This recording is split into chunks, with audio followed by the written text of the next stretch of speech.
sniff, sniff.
All right, there we go.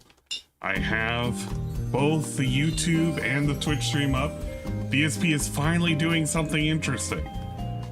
Yes, he is politicking again. Hold up. We got the meme video ready to go. Where is the right thing? I gotta set up everything too. Swap over. Perfect. Perfect. I'm in the right area. Don't worry, you're not coming to me for politics. You're just coming to me so you can listen to DSP spend like 5 seconds talking about politics, obviously. I don't think he's gonna do a thing. But if he does, it's gonna be kind of funny. Live stream set up, make it public and refresh this page. Bruh, I'm refreshing right now. I'm refreshing right now. Show up, you son of a bitch. It probably doesn't even know I'm live. Okay, there it goes.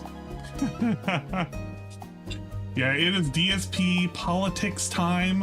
Hopefully you guys are ready to listen to DSP talk about politics. The reason why I'm saying this right now is because DSP is in his chat. We have posts such as, oh, hold on. I gotta pull up the right one. The long one. There's a ton to say here. This is why you never overpromise and underdeliver. He said tons of times he wasn't dropping out. People believed and backed him. He's supposed to be the leader of the USA and he's a liar, lol. You should have been worried way earlier than now. Kind of like carrying a bomb is about to drop when it's already over your head. Trump is winning 100% now. Nobody is going to back Harris, and it's too late to build up someone else totally new in less than 4 months. It's Joever! It's fucking Joever! Oh my god, we gotta hear DSP talk about politics. Okay, so number 1, I have a special announcement. Special announcement. Joe Biden, wake up. Joe Biden, wake up. 9/11, today's same day, what happened 2001. This is Wally POK, Hanakin, Actual Pashi Kurdistan, Texas, USA, 24/7 every day. I'm wake up in USA. Wake up. Joe W. Bush, they make a 9/11. Wake up. Biden. Joe Biden, wake up. You have to wake up. Joe Biden. We're Joe summoning Biden, it. We're wake chanting. Up. It's an evil Joe chant. Biden, wake up. You gotta wake up. You gotta wake up. Today's same day. Wake up. 2001. Wake up. This is Wally POK, Hanakin, Actual Pashi Kurdistan, Texas, USA, 24/7 every day. I'm wake up in USA. Wake up. Joe 9/11. W. Bush, Wake up. they make a 9/11. You gotta wake up, guys. There you go. That's it's Joe Biden being told to wake up. All right. So for those of you who do not know and have just tuned in and you don't give a shit about politics, within the last couple of minutes, we had a post from the POTUS account. Big ups Joe Biden. Something 9/11 something complete. But we have a post from Joe Biden's account over the past. Well, hold on. My fellow Americans. Over the past 3.5 years, we have made great progress as a nation. Today, America has the strongest economy in the world. We made historic investments in rebuilding our nation, in lowering prescription drug costs for seniors, and in expanding affordable healthcare to a record number of Americans. We provided critically needed care to 1 million veterans exposed to toxic substances, passed the first gun safety law in 30 years, appointed the first African-American woman to the Supreme Court, and passed the most significant climate legislation in the history of the world. America has never been better positioned to lead than we are today. I know none of this could have been done without you, the American people. Together, we overcame a once-in-a-century pandemic and the worst economic crisis since the Great Depression. We protected and preserved our democracy, and we revitalized and strengthened our alliances around the world. It has been the greatest honor of my life to serve as your president. And while it has been my intention to seek re-election, I believe it is in the best interest of my party and the country for me to stand down and to focus solely on fulfilling my duties as president for the remainder of my term. I will speak to the nation later this week in more detail about my decision. For now, let me express my deepest gratitude to all those who have worked so hard to see me re-elected. I want to thank Vice President Kamala Harris for being an extraordinary partner in all of this work. And let me express my heartfelt appreciation to the American people for the faith and trust you have placed in me. I believe today what I have always had, that there is nothing America can't do. And when we do it together, we just have to remember we are the United States of America. So there you go. Big ups, I suppose. We have official announcement that Biden has woken up and is no longer going to continue the nonsense or something. I don't fucking know. It's over. Joever. It's Joever. Hashtag it's Joever. We have so many fucking whatchamacallits trending as of late. We have Jovember is coming. Hashtag Kamala Harris 2024. Joever. Biden dropped out. Biden is out. Among other such nonsense trending on Twitter. Now, of course, this has prompted DSP to make his own little announcements now. He's wanting to give a shit about politics because it's important, I guess. I mean, it's important to him. It's going to be important to everybody on his pre-stream because they're going to be talking about it, right? I mean, surely that's going to be what the case is going to be. So we're going to have to listen to DSP's pre-stream today. We're going to have to. I'm literally putting a gun to your head. We're going to listen to this, and then I'm going to fucking dip the fuck out. DSP's probably already talking. Yep, he's already talking. Yes! All right, we're going to use the raw fill, because I want to be able to see his chat as he talks about whatever the fuck he's talking about. And he's only been talking about it for like a few minutes, too. Hey, he just started. All right, we got some skip juice, but not a lot of skip juice. Let's lower down this pre-stream style music that I had going on. We're gonna increase his volume because Lord knows his volume is all sorts of fucked up. And I want to listen to what's happening on today's shitcast as we talk about politics and other such nonsense. I might disable, you know what? I'm probably gonna disable the Twitch style shoutouts for now. Only because I don't want to have that playing in the background, if at all possible. Apache _Go thank you though for the 23 months. No. It really means a lot to me you have stuck around for so long. Yeah, Joe Biden is actually backing down. And DSP had to weigh in on it. He had to say his little fucking comments about it. He's effectively saying Joe Biden is a liar, and I want to hear his take on Joe Biden being a liar. Don't worry, it's gonna be a heavy news day. He didn't have anything else to talk about. Not even Evo. He could have been talking about Evo this entire time. It would have been great. Here it comes. You ready? What is going on, everybody? Look at him. Look at him. We're gonna have a heck of a show today. And I'll be honest, today. I'll be honest, I was gonna be like, it's a lighter podcast. Today, we went side early. we're gonna talk about how yesterday I beat the Elden Ring DLC. That'll be exciting to discuss, and how we also beat Riven Remake, and getting hyped for the possibility of Marvel vs. Capcom collection releasing and all kinds of stuff. And then, as I was about to start the show, the American president basically quit. Okay. Maybe it's not as dramatic as It's okay. Let's be honest. Number one, if you're gonna be saying this, he didn't technically quit being president. He just dropped out of the race. I know he's doing a thing, he's doing a bit, but he needs to be really careful how he's saying that. but it really is. It's unprecedented. So obviously, nobody's ever quit before. Once again, just like last quit. week, with what happened with Trump, now something happening on the other side of the aisle. I've got to talk about it. I can't just ignore it. People are going to be asking me about it literally all day nonstop. Get ready for ducks. So I want to put on the ducks. I guess it's time for one heck of a level 1 podcast right after this. And that's what we get. That's your intro. This is what I mean. It's going to be a fucking politics thing. Ah, man, I am not ready for this. My asshole is not gaping wide to accept the load that I'm about to be fed from DSP and his nonsense.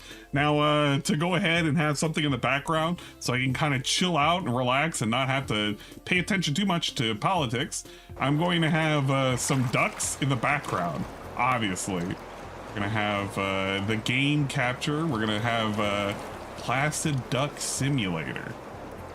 This way, I can enjoy the nonsense while also enjoying the nonsense. We'll make this like semi-transparent too, I think. I want to be able to fully immerse myself while also not giving two shits about what the hell is happening. We'll drop its opacity. There we go. Yes, perfect. I want to fully prepare my anus for what I'm about to listen to. It's gonna be fucking crap. All right, let's kill this really quick. Shit. I just realized I need to resize it so that way we can see his chat properly. Okay, there we go.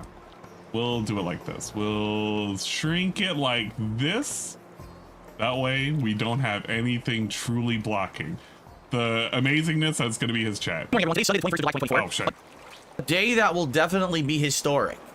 Okay? It'll live first in of all, guys. just to get through housekeeping stuff and everything. All right. Number one, schedule. we actually have a break in the weather. It was supposed to start being cooler here tomorrow after an unprecedented 2 straight weeks of insane heat here in Washington State. We broke records again. Seems like they say this every year now, but we broke heat records again and everything. So it's actually quite cloudy outside. Oh, man. And I can barely, like, it's weird. Like, it looks really dark in the office, and I'm not used to that. Like, I'm used to it being this dark in the fall and the winter. I'm not used to it being this dark in the summer.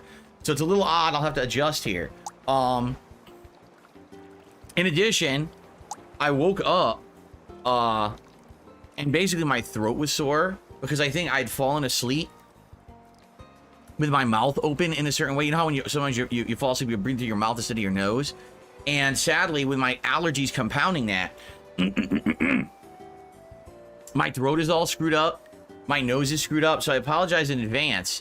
It just so happens this has to happen on a day when I'm literally going to be talking all day because it's React Day. So, great, right? So ahead of time, I just want to let everyone know if I sound weird, if I'm clearing my throat, if I'm snorting, if I'm doing disgusting things, it's because there we go. I'm fully immersed. Everything is all screwed up today. I'm fully immersed. Now, the duck is in play. Like literally, I was gonna have a podcast that was gonna be way more laid back and chill, but I think we just need to talk about the topic at hand right now. Guys, President Joe Biden just announced live on social media that he will not seek re-election. Oh, it's private. Of course, he didn't say that. What he said was like 4 paragraphs of complete fluff bullshit, and then said he wasn't seeking re-election. Okay? Did it actually say why? No, not really. It just says he's not seeking re-election. It's just crazy to me because this guy. I'll make it again. I'll make it again. Is supposed to be the president. Our leader, our commander-in-chief. He's supposed to be the president, He's been guys. saying all along, I'm in this till the end. I'm not gonna quit. I'm gonna run, and I'm gonna win this election. He's been literally saying this for a year, you know, promising the American people, back me, depend on me, I'm there for you, we're gonna win. And then he quits. He's supposed to be our leader, and he quit.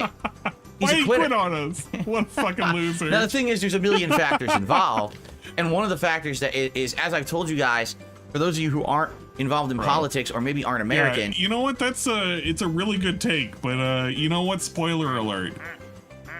You're not forced to rerun. You don't have to run for re-election after your first term. It's not necessary. It literally isn't. It's not part of your job. Now you can just make the argument. It's like, oh yeah, man. Well, in reality, you know, he's been promising it for so long. He should have just committed to the bid, bro. Yeah, he coulda. He didn't. He just didn't. It's not that big of a deal, but it is a big deal because what's gonna end up happening is there are several states that are now kind of like in a really weird spot. Because nobody kind of ran against him and he was kind of just defaulted as the pick. They kind of have him on the ballot and they can't just easily swap him out. I'm trying to remember the states offhand. I really can't, but I think it's like 3, and one of them is Georgia. I think another one is no, it's not Nevada, but I know one of them is Georgia, and that is a little bit of a contentious state. He doesn't understand any of this though, so he's just gonna kind of tell us that he kind of thinks he knows what's up, but he doesn't really. Our politics are heavily weighed by money. All right, and what's being believed is that basically after number one, Biden massively lost the debate against Donald Trump because he looked like he was nearly dead. He could barely talk. I thought. And number two, after the attempted was assassination tied, of Donald Trump last week, completely invigorating the voter base towards Trump, this week has been hell for Joe Biden. Apparently, all of his donors contacted him and said, sorry, we're out. We don't believe you can win now, so we're not going to waste our money to give you money for this campaign for you to go against Trump. Not to say that you would think that the incumbent president doesn't need much of a campaign, considering the fact that he's the incumbent president. You know who he is. You should vote on him because of his own I feel like I can do something else record. But apparently that's not enough for President Biden. Just think about that. He's been in office almost 4 years, and apparently what he's done in office isn't enough to convince the American people to reelect him. He needs money for a campaign. Is that not a red flag? Right? So this is just crazy to me. Because number one, all right, I'm 42 years old. I don't remember anything DSP's like age. this happening DSP's in American age. history. Now, I'm sure it's happened before, but I feel like we're in the era of just like all the veil has been lifted. You know, you get to see who the Great Wizard of Oz is behind the curtain. There's no more feeling that the people who are in charge are smart or any more fitting for the job than anyone else. Like, I'm sorry, but I just don't think that Donald Trump or Joe Biden are good leaders, nor do I think that they're going to do a good job for our country. I think that it's a broken system that we have to vote for awful candidates. Okay? Of course, the layman Phil, he's actually smarter than all of the other fucking people that could potentially be in government. He knows what's best. So obviously, all of this is fucked up. And it's stupid. And in reality, these people, all of them collectively should never run for any kind of political office at all. DSP should do it. Why isn't DSP on the ticket? I want DSP 2024. When's that happening? And if anything, I mean, you may have had faith before, right?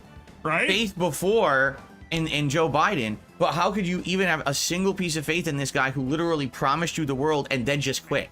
I give up. Time to write him in. Wow. $25 to name it. Exactly. Dabian says, don't worry, no one else in the world thinks your leaders are smart. That's a good thing. Because they're not. I'm telling you, as an American, I sit here and I see this going on. I'm like, this is a joke, right? Like, he literally has just been saying, I'm not giving up. Don't worry, we're going to win this election. We're going to beat Trump. And then he quits. How the fuck do you quit on your country? What on earth? And it's like I've always told you guys, all right? Ludwig World Order deck. You don't overpromise and underdeliver. If you're not sure if you're gonna run, if you're not sure if you're gonna beat Trump, then just keep your fucking mouth shut. Don't keep saying the lie and then make everyone believe it and then go back on what you just said. What the fuck? Man, like really? Liar, so in truth, like who fucking would trust the Democrats at this point with anything? They have been pushing forward the narrative that, oh, Joe is fine. He's not in a cognitive decline. He's good at 82. Don't worry. He'll still be good as president for another 4 years. Vote for him. And now he's out. DSP gaming down there. So it doesn't, I mean, this is my perspective as an American, okay? Why is the DSP gaming down there? It doesn't matter who they pick as the replacement. They're not going to win. Trump has just won the election. And that's lame because for politics... Wait.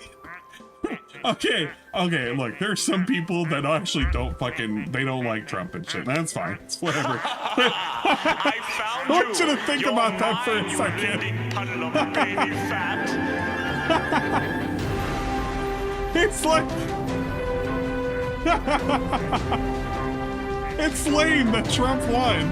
It's like, what a Biden to win. What does that mean? Hold on. I want to hear that again. Well, all the shoutouts and shit. I want you to hear that again. Listen to that. So it doesn't, I mean, this is my perspective as an American, okay? Here's his perspective. It doesn't matter who they pick as the replacement. All right. They're not going to win. Trump has just won the election. And that's lame because for politics to work, you need to have true choices and competition. Bro, he does know that the DNC can just pick somebody else, right? He actually does know that. He's not this stupid. I know he's not this stupid. I know he may not have paid attention to civics, but like that's still a thing. He's just pretending he's like, oh yeah, there's nobody else that can run now. Brother, of course there could be more people that can run. The problem is that who the fuck is gonna run? Whatever. And I feel like right now, we don't have it. Right? We don't. We just don't have a true working system. There's no way. Just think of it. If they pick Kamala Harris, Vice President Kamala Harris, no one likes her now. And she's the vice president and no one likes her. Dude, nobody liked her before she was VP. She was notorious in her state for having sent quite a few people to jail. She's not really liked. So, you know, I don't think we want to really have that lady as a potential person that's going to run against Trump. Seems like a bad idea in reality. All right. So I don't think she has a chance in hell to win. If they pick someone new, someone invigorating, someone who's actually like a powerful speaker like Trump is, to actually go head to head with Trump. All right. I think that's the best thing they could do. But at the same time, who are they going to pick that they're going to build up in only 3 months? That's right. The election is in November. They only have August, September, and October to build someone up as a legit presidential candidate. How are they going to do that? It's wild. I again, if they knew this, which they obviously did, they obviously knew that Biden wasn't going to be a fit president, right? Like they just didn't care. And I hate to say it, here's the main difference between the two parties. The Republicans, when they get someone in charge like President Trump, he is President Trump. He is himself. And you take it for better or for worse. He's loud, he's braggadocious, he's outspoken, he's very, very coarse in how he speaks. He makes mean tweets, but that's President Trump. He doesn't make tweets anymore. He actually does not make tweets anymore. He hasn't made tweets for the last almost 4 years. I mean, yeah, he could be just talking about the past, but you know. It's not whatever. Tool of the Republican Party. That is actually President Trump. He doesn't realize it. Joe Biden is literally a tool of the Democrat Party. He doesn't have an independent thought in his fucking head. He's 82 years old and he's decrepit. You know, he just does what he's told. I mean, they literally usher him around the stage. He doesn't even know where he is. So, you know that with Biden, all you ever got for 4 years was a joke, a tool to just push policies that the Democrats wanted through our government. So, who are they going to pick is my question. This is unprecedented. I don't remember this ever happening. This is blowing my mind that this has happened. That's why I have to speak about it. And that's why I want to get it out of the way first before we get to all of my usual topics here on the show. But this just went from, I don't know what's going to happen in November, it's kind of crazy, to holy shit, we've got assassination attempts on candidates, this is wild and nuts, to oh my god, the president is dropping out of the election, this is insanity. It really is not that insane. It really isn't that insane. It's because of how late into the game it is. That's actually what makes it kind of lame. Well, lame in the sense that they should have prepped ahead of time, and they really didn't prep ahead of time, and they were just hoping everything was just gonna kind of work itself out. Anybody who's been paying attention to the last 2.5 years could have seen the cognitive decline of Biden. I'm sorry, Biden bros, but it's kind of been there. And if you've been willfully ignorant this entire time, that's your own fault. Literally, that's your own fault. You chose to believe a narrative that was being pushed by mainstream media. Mainstream media, am I right? Like, this is now bonkers. 100% bonkers, nuts. Dude. It's nutso. It's Joever. He's having a cope. It's Joever, and he's having a cope with it right now. There's no way that 2024 will not go down in history as the craziest year of American politics. It will. I can't imagine anything topping this. So, again, not that I'm going to sit here and talk about it at length, but I wanted to just discuss it now to get it out of the way so we can move on and just talk about the other stuff. So, man.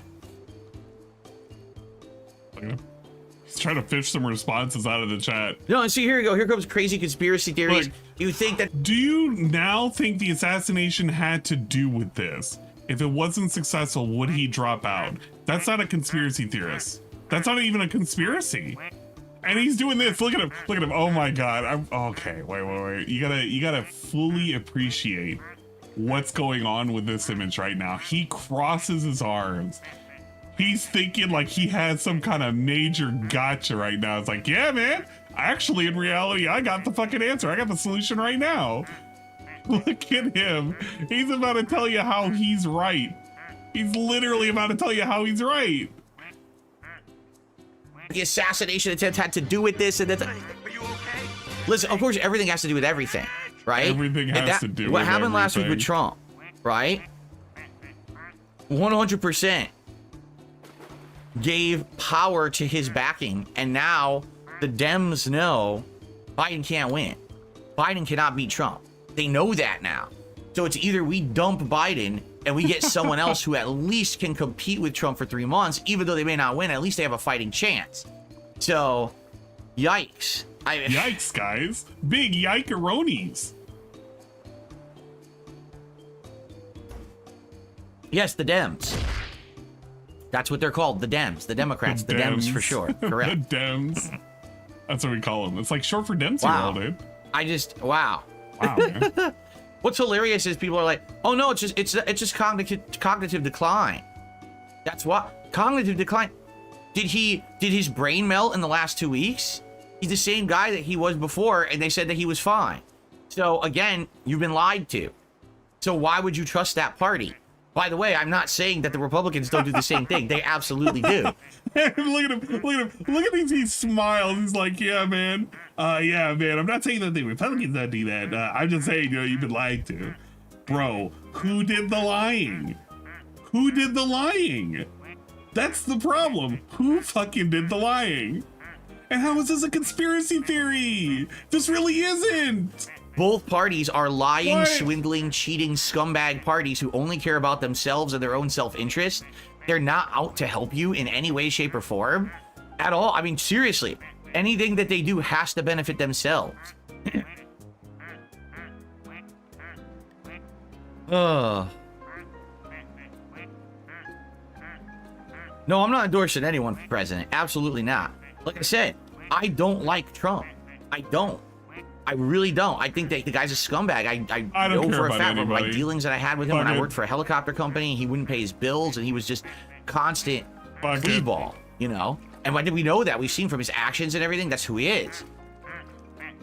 That's what I mean. Like, is there really hope for our country right now? I don't know, man. Like I said, and I said this it's all last conspiracy week in my theories. video That's about all it is. the Trump assassination attempt and everything. I said, theory. when you're gonna vote, no, actually I said this 2 weeks anything. ago or 3 weeks ago during the debate debacle, right? If you're gonna vote this November, all right, and I say that I actually said if you're gonna vote, you should vote, but if you're gonna vote, because a lot of people probably now are so disenfranchised they don't want to vote anymore. They're like, fuck this system is bullshit, I don't care, right?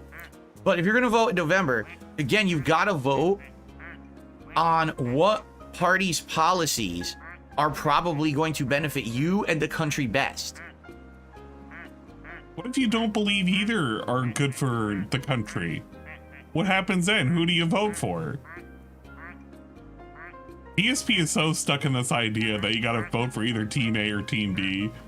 He doesn't even want to recommend somebody because he doesn't know anything about politics. That's why he can't recommend somebody to vote for.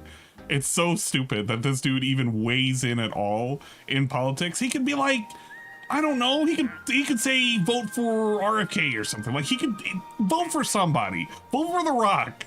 We had a discussion in the Discord. Literally vote for The Rock. Dwayne The Rock Johnson. Don't vote on a candidate because you got one candidate that you know is terrible, but at least is cognitively sound, and you're gonna have a phantom candidate who we don't even know who it is yet, and good luck trying to build them up in 3 months to be believable as president, you know? So, man, I just... All this off of the back of a conspiracy theory. So vote for whatever, man, but this is wild. And again, the funny part about all this is... All right, what's the funny part? You do realize that these things going on will affect all of us, in the United States, that is, and worldwide as well. No way. Like, whoever gets elected may very well impact so many things in my life. They may... Dude, I didn't know this. Guys, imagine this. The President of the United States determines policies that affect the world as a whole. No fucking way. Shocker. Shocker. Impact prices. They may impact interest rates. They could impact laws, law enforcement. They could impact taxes. They could impact a million things just simply because one party got voted in over the other. Wait, what were those interest lists? rates may very well impact so many things in my life. They may impact prices. They can impact prices. They impact interest rates. They can impact interest rates, which correlate with prices. I mean, you know, they're hand to hand. Impact laws. They can impact laws. I mean, yes and no. Law enforcement. They can impact law enforcement. Yeah, depending on the president you have, they may not even enforce laws. Who knows? They could impact taxes. They can impact taxes. Holy shit. Yo, I didn't know the president can hit the up key button on the tax amount and just increase it from like 7% to like 23%. Pretty cool. Impact a million things just simply because one party got voted in over the other. But our government doesn't seem to take it that seriously. You know, to me, this feels like a soap opera. Does it not? It feels like an anime arc. It's a drama show. This isn't politics. That it's for people trying to serve the American public, right? Because here's the truth. Public servant, right? Bro, it's a soap opera and an anime arc. What? You know, to me, this feels like a soap opera. Does it not? It feels like an anime arc.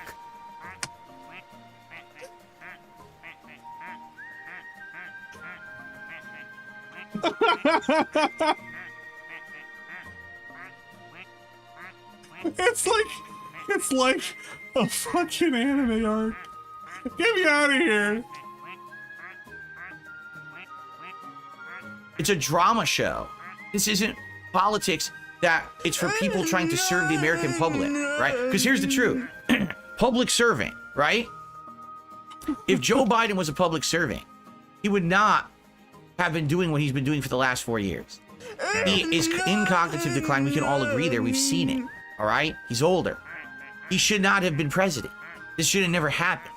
He wasn't a public servant. He was a tool of the Democrat Party. All right? And that's the problem is we have two parties that are self-serving themselves instead of the country. Hey, look at that. So for 4 years, we've got a joke. Guys, Durag Danny has appeared in the Duck Game. And he's representing gay pride. Oh, shit. You know what? Can we give it up to Durag Daniel for representing gay pride?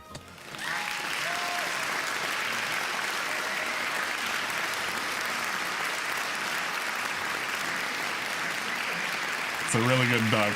There you go. Big ups. You got the best duck, dude. In my opinion, the best duck. It couldn't be worse than DSP Gaming Duck. DSP Gaming Duck, he's not having a good time. He's in the water. He's crying right now. He's crying because it's Joever. It's Joever! Instead of a president. And so all we've gotten was, well, whatever comes down the line from Democrats, whatever comes down the line from Democrats, whatever comes down the line. We don't have a human as a president. When Trump was president, he was a human as president. And that's why people were like, oh shit, this is not... What? Down the line from Democrats, whatever comes down the line. We don't have a human as a president. Wake up. We Wake don't up. have Wake a up. human Wake up. as Wake president. Up. Wake up. Hi, sorry. Yeah, I really didn't want to wake you up upon this midnight dreary, but I just had to. I gotta ask you, where's the milk at? I don't know where the milk is at. What the? From Democrats, whatever comes down the line from Democrats, whatever comes down the line. We don't have a human as a president. When Trump was president, he was a human as president. When Trump was president, he was a human as president.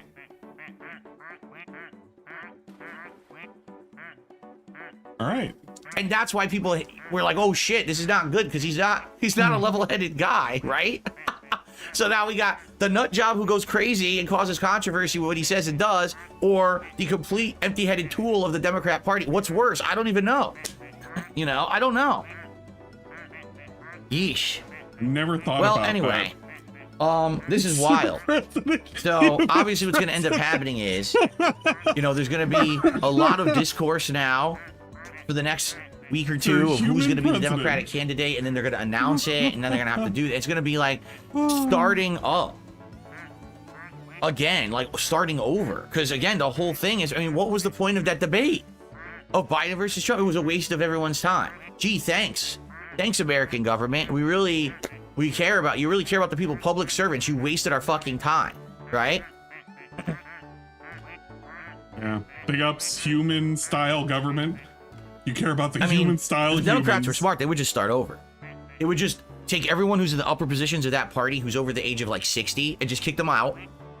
Just kick them all out, and get people who are smart and vibrant and have like ideas and shit in there, instead of the old guard who obviously don't know what the fuck they're doing, because look what they've just done. You know, and again, it's supposed to be a two-party system. Well, no, it's not actually supposed to be necessarily a two-party system. It's turned into a two-party system. But it doesn't have to be a two-party system. That's the thing. That's where DSP falls into the trappings. In reality, it's not. It's supposed to be a bunch of parties. It's just a two-party system. So when one party fucks up, the other one always benefits. But what about everyone else? Oh no, they never have a chance. All right, DSP's voting for green. Unreal. Hell yeah. People are saying that they already announced the candidate, but just so you know, it's not on social media. So what you're... Okay, yeah. He got a $2 super chat. Biden just announced Kamala will be running. And then he goes to Twitter. He's like, oh shit, do I have to change the story? Do I have to change the narrative? Do I gotta update this? I don't even fucking know. Saying is moot until it's an actual official announcement, which isn't anywhere. Okay? Oh, it's Michelle Obama. Michelle Obama is the new candidate. Here it is.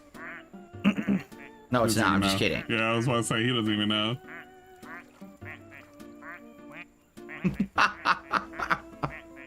Yeah, it's kind of like... No, there's no official candidate yet.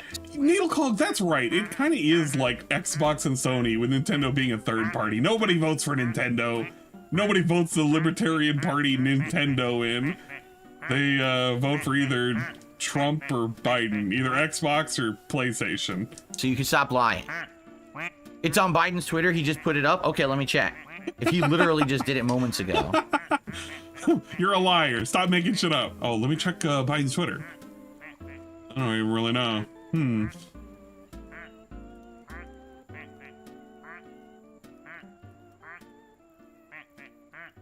Yeah, Sega's crying in the corner right now.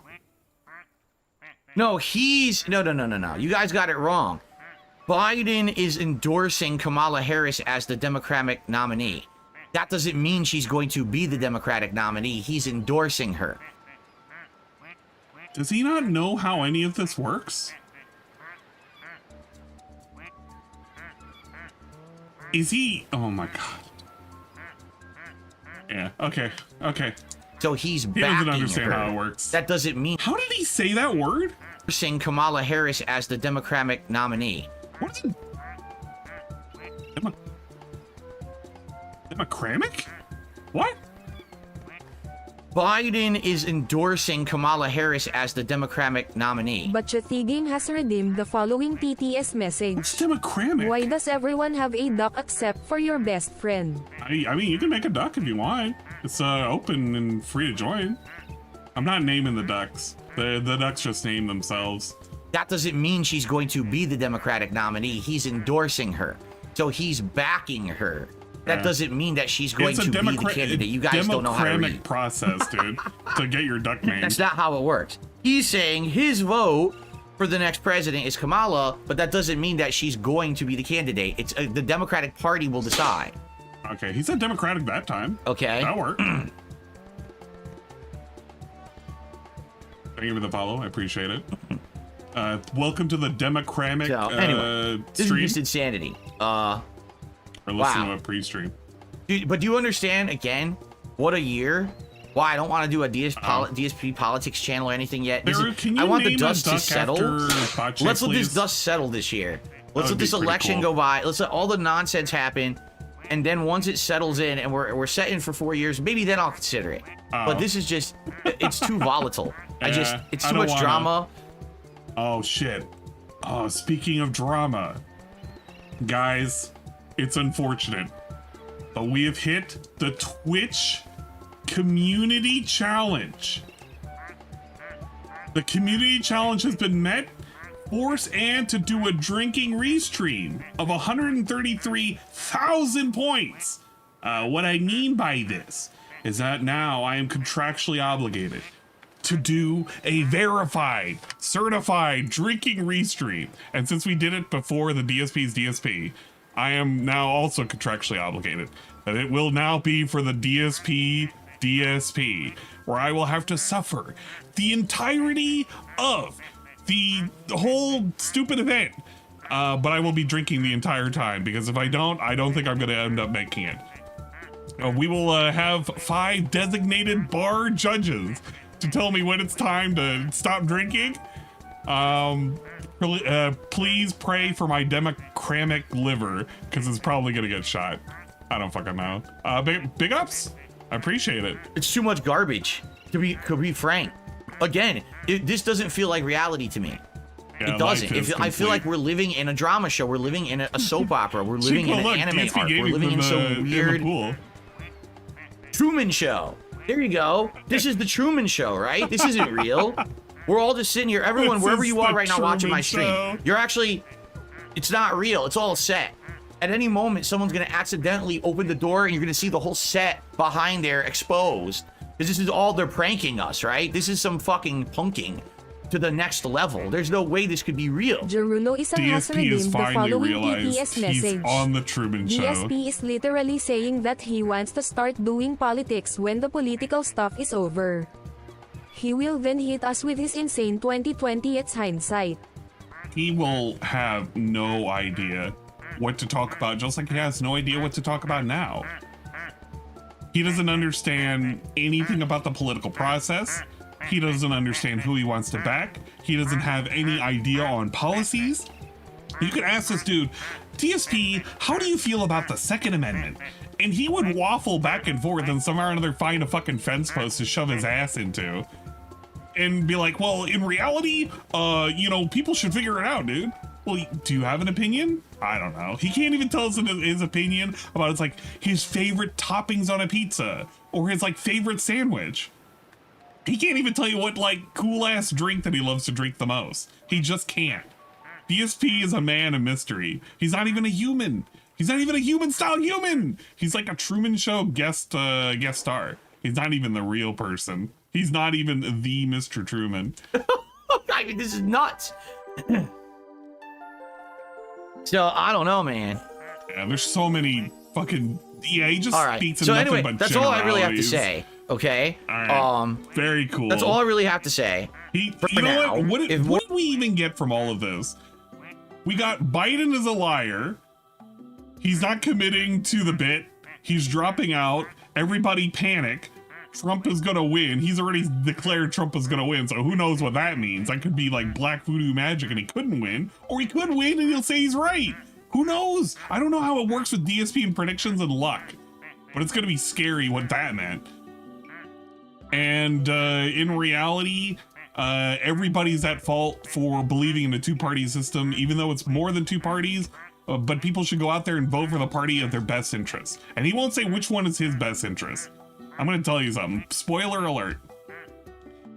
I think DSP should care more about Trump if his whole policies on tipping and how it may be tax-free, if it affects him positively. Could you imagine DSP singing the praises of Trump? If in reality, a bill is passed where taxation on tips is put at 0%. He'd be happy as a fucking clam. This dude would be balling out of control. He'd be like, man, Trump is the best president ever. Oh man, I love him.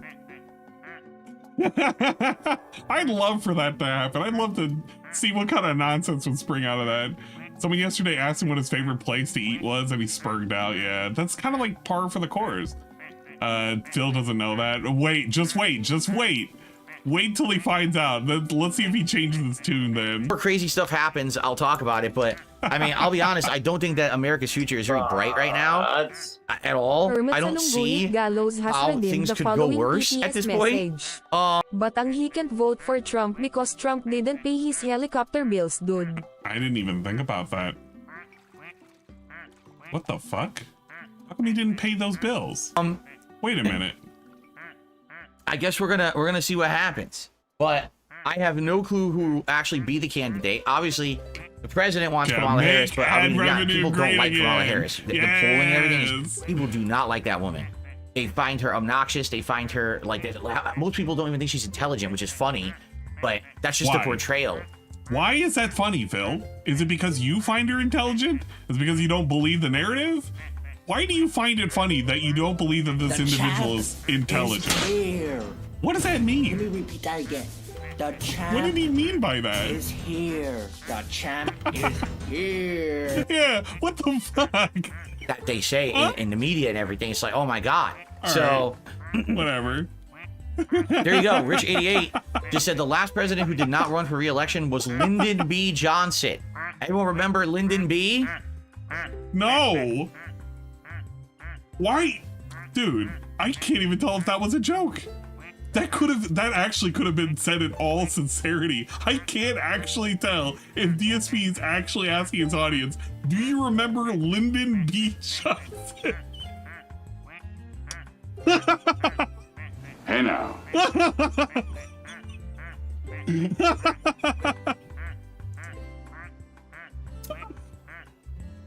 Good lord.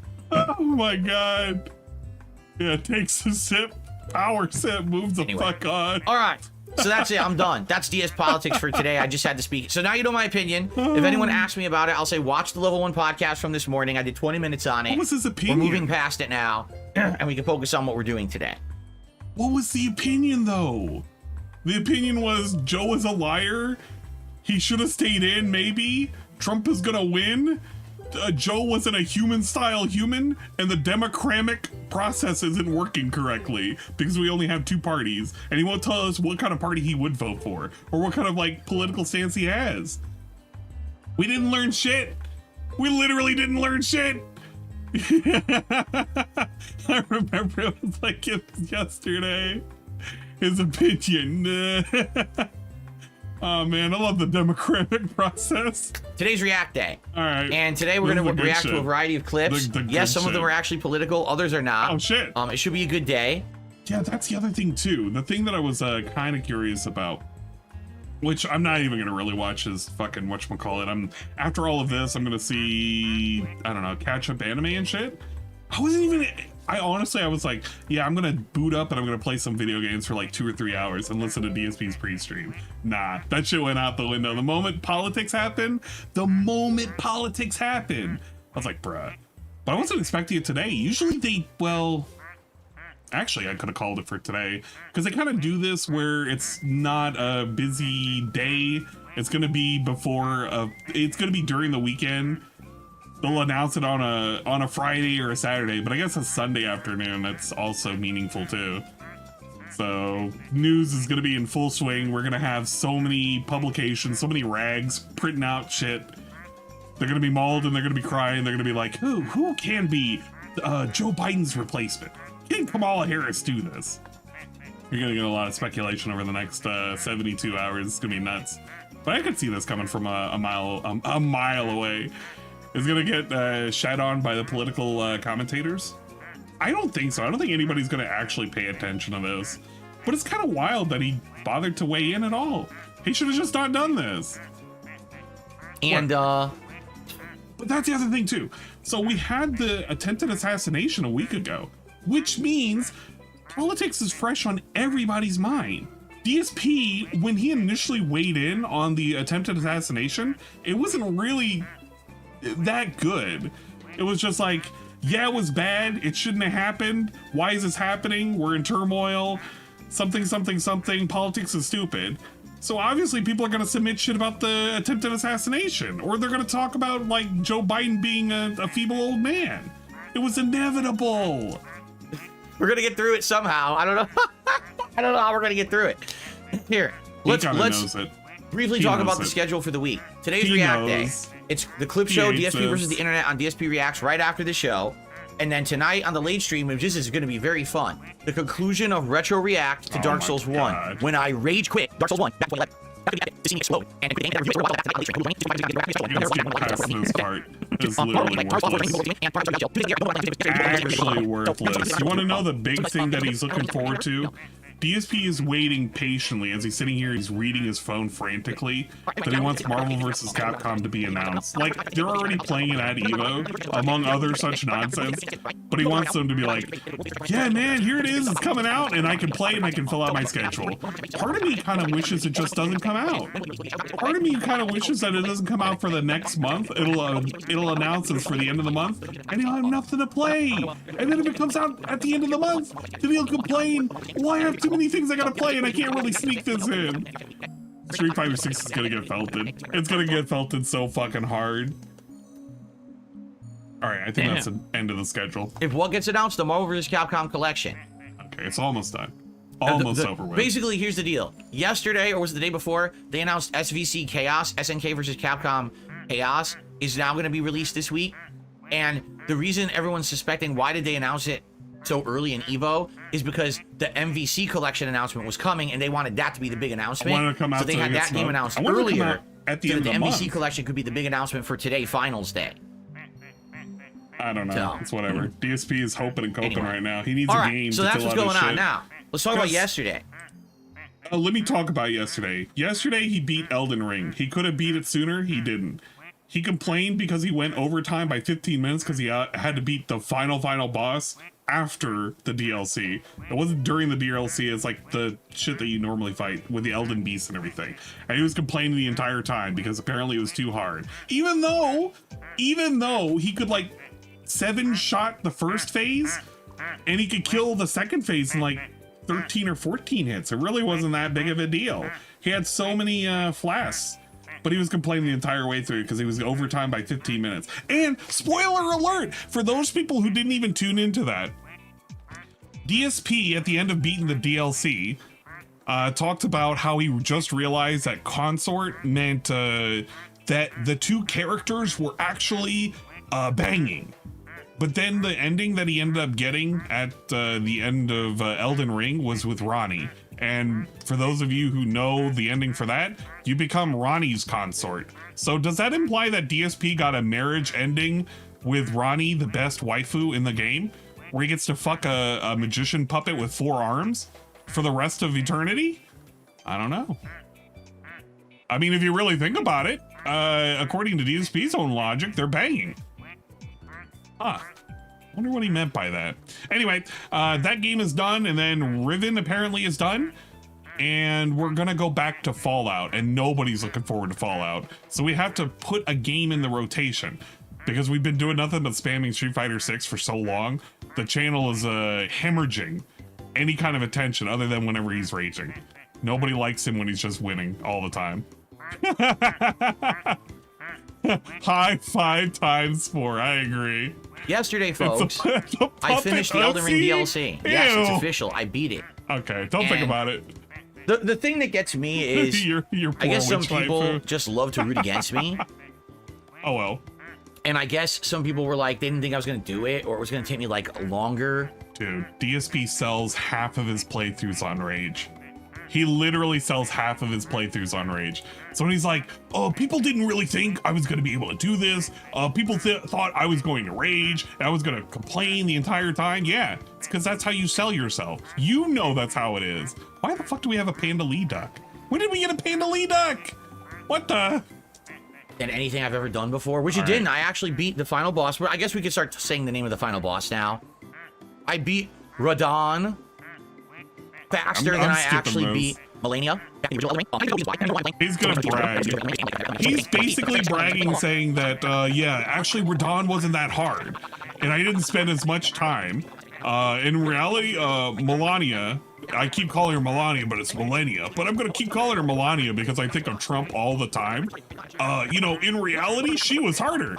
And we still collectively spent 2 1/3 streams on fighting this dude because we got tricked into building 2 other builds, and our first 4 builds didn't work. And we beat Radon with bleed, which is fine. Some people will be like, that's cheese. But I mean, it is a valid way of beating the game. It's just really kind of lame that he's like pretending this is anything more than him beating a game that everybody else has beaten over a month ago. And now we can finally get it off the schedule. We'll never have to see Elden Ring nonsense. We've been inundated with Elden Ring nonsense for almost a year with his second run playthrough and everything. And now it's finally gone. And we can rejoice, celebrate. Oh well. Okay. I would say Are we there's done with- 1 or 2 attacks of his that are quite no, cheap we're not. and unfair. We're not. Most We're of his attacks literally are still fair. talking about Elden Ring. This is why I can't take this dude seriously. He wastes so much time. I have him on 6 times speed and he's wiggling around, he's waving around. Oh my god. Yeah. So, All right. after that, I had a little bit of extra time. And everyone's like, what do we do? I said, well, we'll look at the remembrance at the 2 fingers and just see what it is, which we did. We saw you get Radon's armor set, his younger armor set. You also get either of his swords, or you get both if you clone the remembrance. What else? Oh, and then I said, you know what? Let's actually finish the game. Like, why not? Let's actually beat it. It would be suicidal for DSP to do a 3rd run. People were bored to tears with his magic run. For him to do another run at this point, no. You're just trolling at that point. Get out of here, trolls. So we did. We went and we fought Radagon and the Elden Beast. And the cool thing is they have patched the main game. You now can use Torrent during the Elden Beast fight. It makes the fight fun. Like, the original Elden Beast fight is just stupid. It's you against a giant monster, but the thing runs away constantly, so you can barely get to it. It's just like a really tedious bore of a fight. It really is a poor final fight. I think it's actually weak for a final boss of the game. So I'm ready the to fact that skip you can the game. outright on Torrent means you have a chance to follow him and actually like face him. It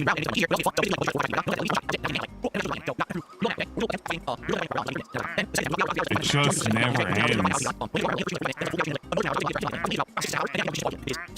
Yeah, he's definitely playing Call of Duty. I actually made a list of the things that he promised. So somebody was like, DSP, are you going to be playing something else now that Elden Ring is done with and all this, that, and the third? And the things that he was asked to play. No, not the suggestion box. I should have pinned it up. No! He had a whole fucking list of games that he was gonna pretend and he was gonna fake fan he was gonna care about. We had... Sort this out by date. Did I not save it here? Where did I put my text? No! My text file is gone. I do not remember the last thing that it was. Oh yeah, DSP would what DSP would rather play. So he is thinking of playing, instead of Final Fantasy VII Rebirth, which everybody was asking him, hey, go and play. He's already indicated that he would rather play Black Myth Wukong, Star Wars Outlaws, Call of Duty Black Ops 6 Beta, Quidditch Champion, Stalker 2, the Astrobot game, and Warhammer 40k. Those are the things that we're going to be looking forward to playing. Instead of anything else, we could be playing Final Fantasy VII Rebirth, we could be playing Sea of Stars, we could be doing Dragon's Dogma, we could be doing any of these things. But we don't want them. We listed out Quidditch Champion. You think this dude is going to play Quidditch? DSP. He's such a fan of the wizarding world of Harry Potter. He's gonna play fucking Quidditch. No, he's not. That is a fucking stupid game. He's not picking it up. When it comes to Warhammer 40k, he has no investment whatsoever in the Warhammer series. So that's already dead in the water too. And then when it comes to Stalker, like, I don't know who's convinced him that Stalker 2 is a game that he's gonna play. It's not gonna happen. It's just not. He didn't like the first attempt at playing Stalker. So he's not gonna play it now. Right now, DSP is going to most likely play Blops, and he's gonna play that Astrobot game. And he's gonna play something else that's gonna be random. He's gonna have no time to go back to any of these prior investments, any of these prior commitments. We have killed off gaming as a whole. He should have played 1,000 Year Door. He could have. There was nothing that was stopping him. He's complained over and over. There's nothing for him to play. Bro, he has shit to play. And the other thing that he could have touched too was Luigi's Mansion 2. And I don't even think he's ever played that on a stream, but I don't know. DSP is non-committal about a lot of things. Whatever. To be honest, okay? Are there good things about it? Absolutely. First of all, Still talking for about $40 Elden DLC, Ring. I got 40 hours of content. Still Elden Ring. I really don't need his opinion on Elden Ring. Here's his opinion on Elden Ring. DSP shat on it the entire way through because he didn't like the DLC and how much reused shit was there. He played it reluctantly because he was waiting for somebody to handhold him. Somebody did handhold him almost the entire way through with a whole new build that was unga bunga. Something I predicted on day fucking 1, by the way, when he was doing his initial complaints. He got handheld. He looked up all the guys. He literally admitted to watching other fucking streamers play the fucking game with his wife. He looked it up, looked up guides, looked up other people playing it, found out all the bosses, where to go, what to do, what to get. After he was saying, well, you really need to explore a lot. Well, you know what? He didn't. He didn't explore. He only explored when people told him where specifically to explore. And now that it's done and over with, we're going to talk about how great the game was. Even though we were talking about how shit the game was the entire time. This guy sucks. He hates fucking video games. He's unwilling to admit it. $20, this was 40. So is it really equivalent in scale? Honestly, no. If you actually do apples to apples, a dollar an hour recycled assets for the DLC, busted while camera. It was probably like 50 cents an hour for the original game. So there's definitely more content to the original game. All right. But if you're a fan of Elden Ring, you're probably happy to get more Elden Ring and you don't care that you're paying a little bit more of a premium of price for the content. Okay. There's things I liked about the DLC and things I didn't. Whenever you got to a unique area of the map that had like something really cool level design, you know, the beautiful blue and red flowered fields, right? What? He hated the fields. He literally mocked it on day 1 because it was so empty and was full of nothing. Yeah, man, the fields, they were so beautiful. I love looking at them. Bro, he complained at length about how much he fucking hated. He hated the DLC areas. There's so much nothingness. What's the point of any of this? Bro, fuck out of here. Or when first time I got to the finger hills, Whatever. now they suck because they're empty, but man, they look cool. He was talking about how great the classic dungeons were. Right? And you're like blown away. And the verticality of this map, where everywhere you are, there's essentially multiple levels that you can explore. That's really cool. All right, I really liked that about it. But let's be honest, it's a lot of open world exploration that's kind of boring. There was a lot of areas I went to. There's literally nothing there but like one item I don't need. So why am I here for? Right?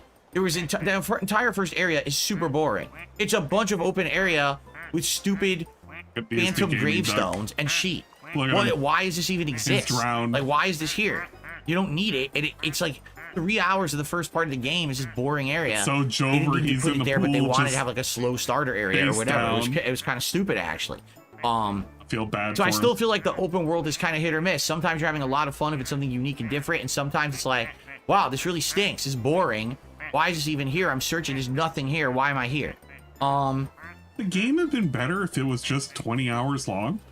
If the game was super short, would DSP have appreciated it more? If it was only like a linear experience with just a few bosses, and he didn't have to do any new mechanics whatsoever, but they were all new, completely new bosses. Imagine this. Streamline the process, have it 15 to 20 hours long. It's only like 10 bosses. They're all completely different. He has completely new enemies, no new mechanics whatsoever. They don't add no new weapons, no new mechanics, nothing. It's a linear fucking experience. You think this dude would have loved the game? I don't think so. I think he would have fucking complained about how boring the game would have been and how they overcharged for something that was just stupid and superfluous. This dude cannot decide what he actually wants at the end of the day. He just wants an experience that will give him maximum amount of money. Dude, if he got $150 every single day he played this fucking game, sure as shit he wouldn't have been complaining as hard as he's doing right now. Fuck out of here. Dungeons, legacy dungeons, they were quite good. I like one of my favorites in this one. I would say the legacy dungeons. He keeps telling me about it. The tower, which is the first legacy dungeon, is really good. I would say the hidden dungeon with the Saint Trina stuff, the underground dungeon, that was really cool. I'll do the shout outs later. Thank you for the 100 bits. He wants whatever makes the money. Probably final dungeon. Thank you. Those are probably my 3 favorites. There's more than that, but those are probably my 3 favorites. I'll do the shoutouts and I'll play them at the end. But I think, how many were there? Of 5 these segments. Because there's the tower, there's the castle, and Ennis or whatever it's called, Ensis. There's the underground secret dungeon with Saint Trina. There's the manor, or not the manor, the church, whatever it is. That's the Lord of Flame is there. To remember these things. There's the final dungeon. That's 5. Dude, remember how he said he loved the legacy dungeons? He loved them so much he can't even remember what they were. Oh, of course, there's the main Shadow Keep, and the Shadow Keep is literally 3 legacy dungeons in one. It's 3 different runs, so technically, I guess you could consider there's 8 legacy dungeons, even though technically there's only 5. You could argue that there's 8. They're done pretty well, I would say. I like all the legacy dungeons in the game. Bosses are hit or miss. Some bosses were cool. Like, I think my favorite boss is Bale. But not only Bale because he's an insanely huge, cool dragon, but the lore behind it. I mean, when you're fighting Bale, you can literally see Lord Placidusax's heads that were ripped off and bit his head and are attached to it permanently. DSP is still going on and on and on about Elden Ring. I'm actually ready to fucking zoom past this because it's getting so violently annoying that I've lost all interest in whatever the fuck he's saying. End of the story, he loved the old style shit. He didn't like the new style of shit. The DLC was a mixed bag, but it was mostly positive. He beat the game. It wasn't that hard, even though he complained about it being hard. And overall, his run had a cumulative total of like 490 to 500 deaths, of which he like stacked up almost 140 just from Radon alone. There you go. That's the long and short of it. We'll fast forward him. That was crazy. I was like, holy shit, that's crazy right there.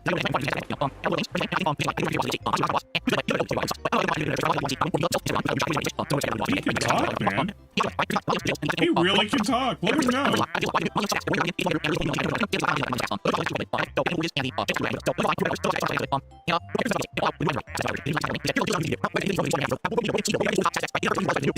This dude respects your time so much. He really does. He has nothing better to do than bloviate about the things he's already done. It's like, man, he's his own cheer squad when you think about it. He's looking, he's ready to take a sip. He's almost ready to stop talking. There it is. That's how you know it's time to fucking go to the next subject. It's punctuated by a sip. And that's right. It's like Jason just said in chat. It's like you're saying you just want to gatekeep anyone who uses in-game mechanics and just call them casuals. Exactly right. What? Wait, hold up, what? Myself play the game, there's no way I can even copy someone else's build. no matter what. Okay. Oh, every single build is a cheese build. You cheated the game. Obviously, you looked up every single build online and copied somebody else. I literally have not seen a single person play this DLC besides one. I have never seen anybody play the DLC. I saw somebody play the DLC. My brother in Christ, for the first week, you bragged about how you and your wife were participating in NTR as you watched another man play the game in front of you to your wife's excitement. That was literally a talking point. I mean, I didn't fucking know. I didn't see anybody else play this game. Are you sure? Are you actually sure about that? And I only did that like the day it came out and never watched it again. Look at that. I only did it once, but I never did it again. Curse you, Bale. I hereby vow, you will rue this day. Listen to this. Online and copied somebody else. I literally have not seen a single person play this DLC besides one. I never saw anybody but one person. And I only did that like the day it came out and never watched it again. I only did it the first day. I never did it again. We never talk in absolutes. This motherfucking Sith over here. So literally, I've only seen myself play the game. There's no way I can even copy someone else's build. But again, people just make stuff up because they're idiotic losers who want to believe drama for drama's sake. Dude, he can't even admit that he literally asked chat where to find certain things because his chat was telling him, hey, you should build this, you should build that. That was a thing. That's what he did. No, everything there was based on me doing it on the fly during the playthrough or on feedback from chat, which people helped me quite a bit during this playthrough, and I appreciate that because it allowed for the variety that we had. He's like, yeah, I didn't look up a guide. I didn't look up anybody else playing the game. I looked up somebody else playing the game. I only did it the one time. In reality, it was because chat helped me. And chat could have been looking up something else, but it wasn't my fault. It was chat's fault, obviously. Take a sip. Deep sip. You better take a sip, you fucking sleazy asshole. And that's right. It's like Jason just said in chat. So what you saying? You just want to gatekeep anyone who's using these in-game mechanics and call them casuals. Okay. I even think he takes this fucking comment that's being said by one of his members, and he's gonna misconstrue it. Listen to this. It's like you're saying you just want to gatekeep anyone who uses in-game mechanics and just call them casuals. Exactly right. He completely forgot about how he purposely shat on people for using summons.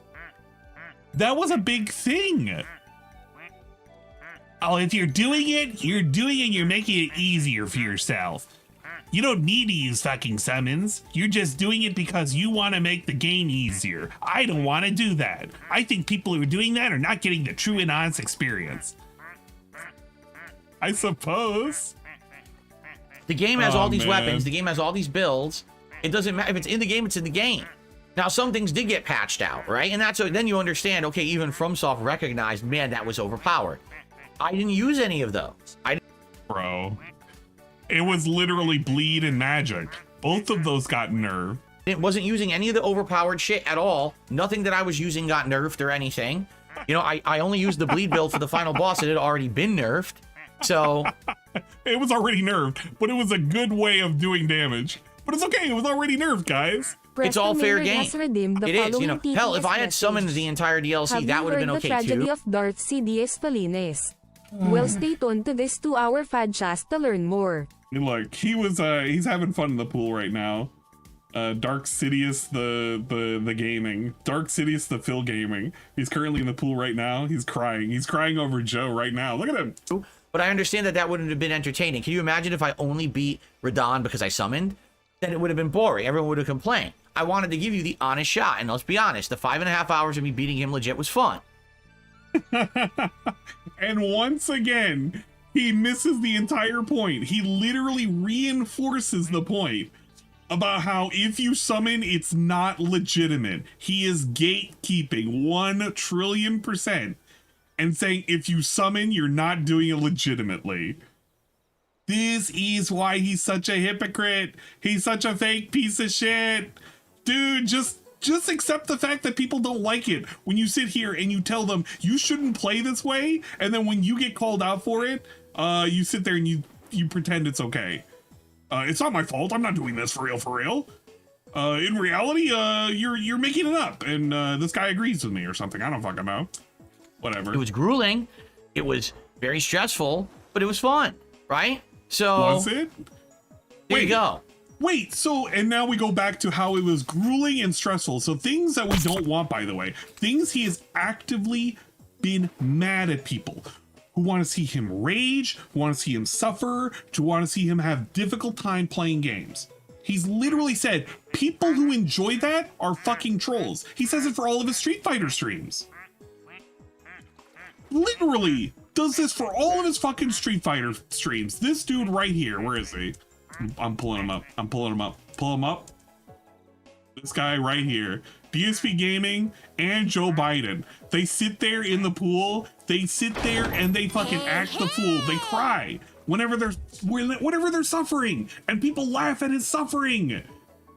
Biden and DSP Gaming both sit there, shoulder to shoulder, hold each other's wings, complaining that other people relish in suffering.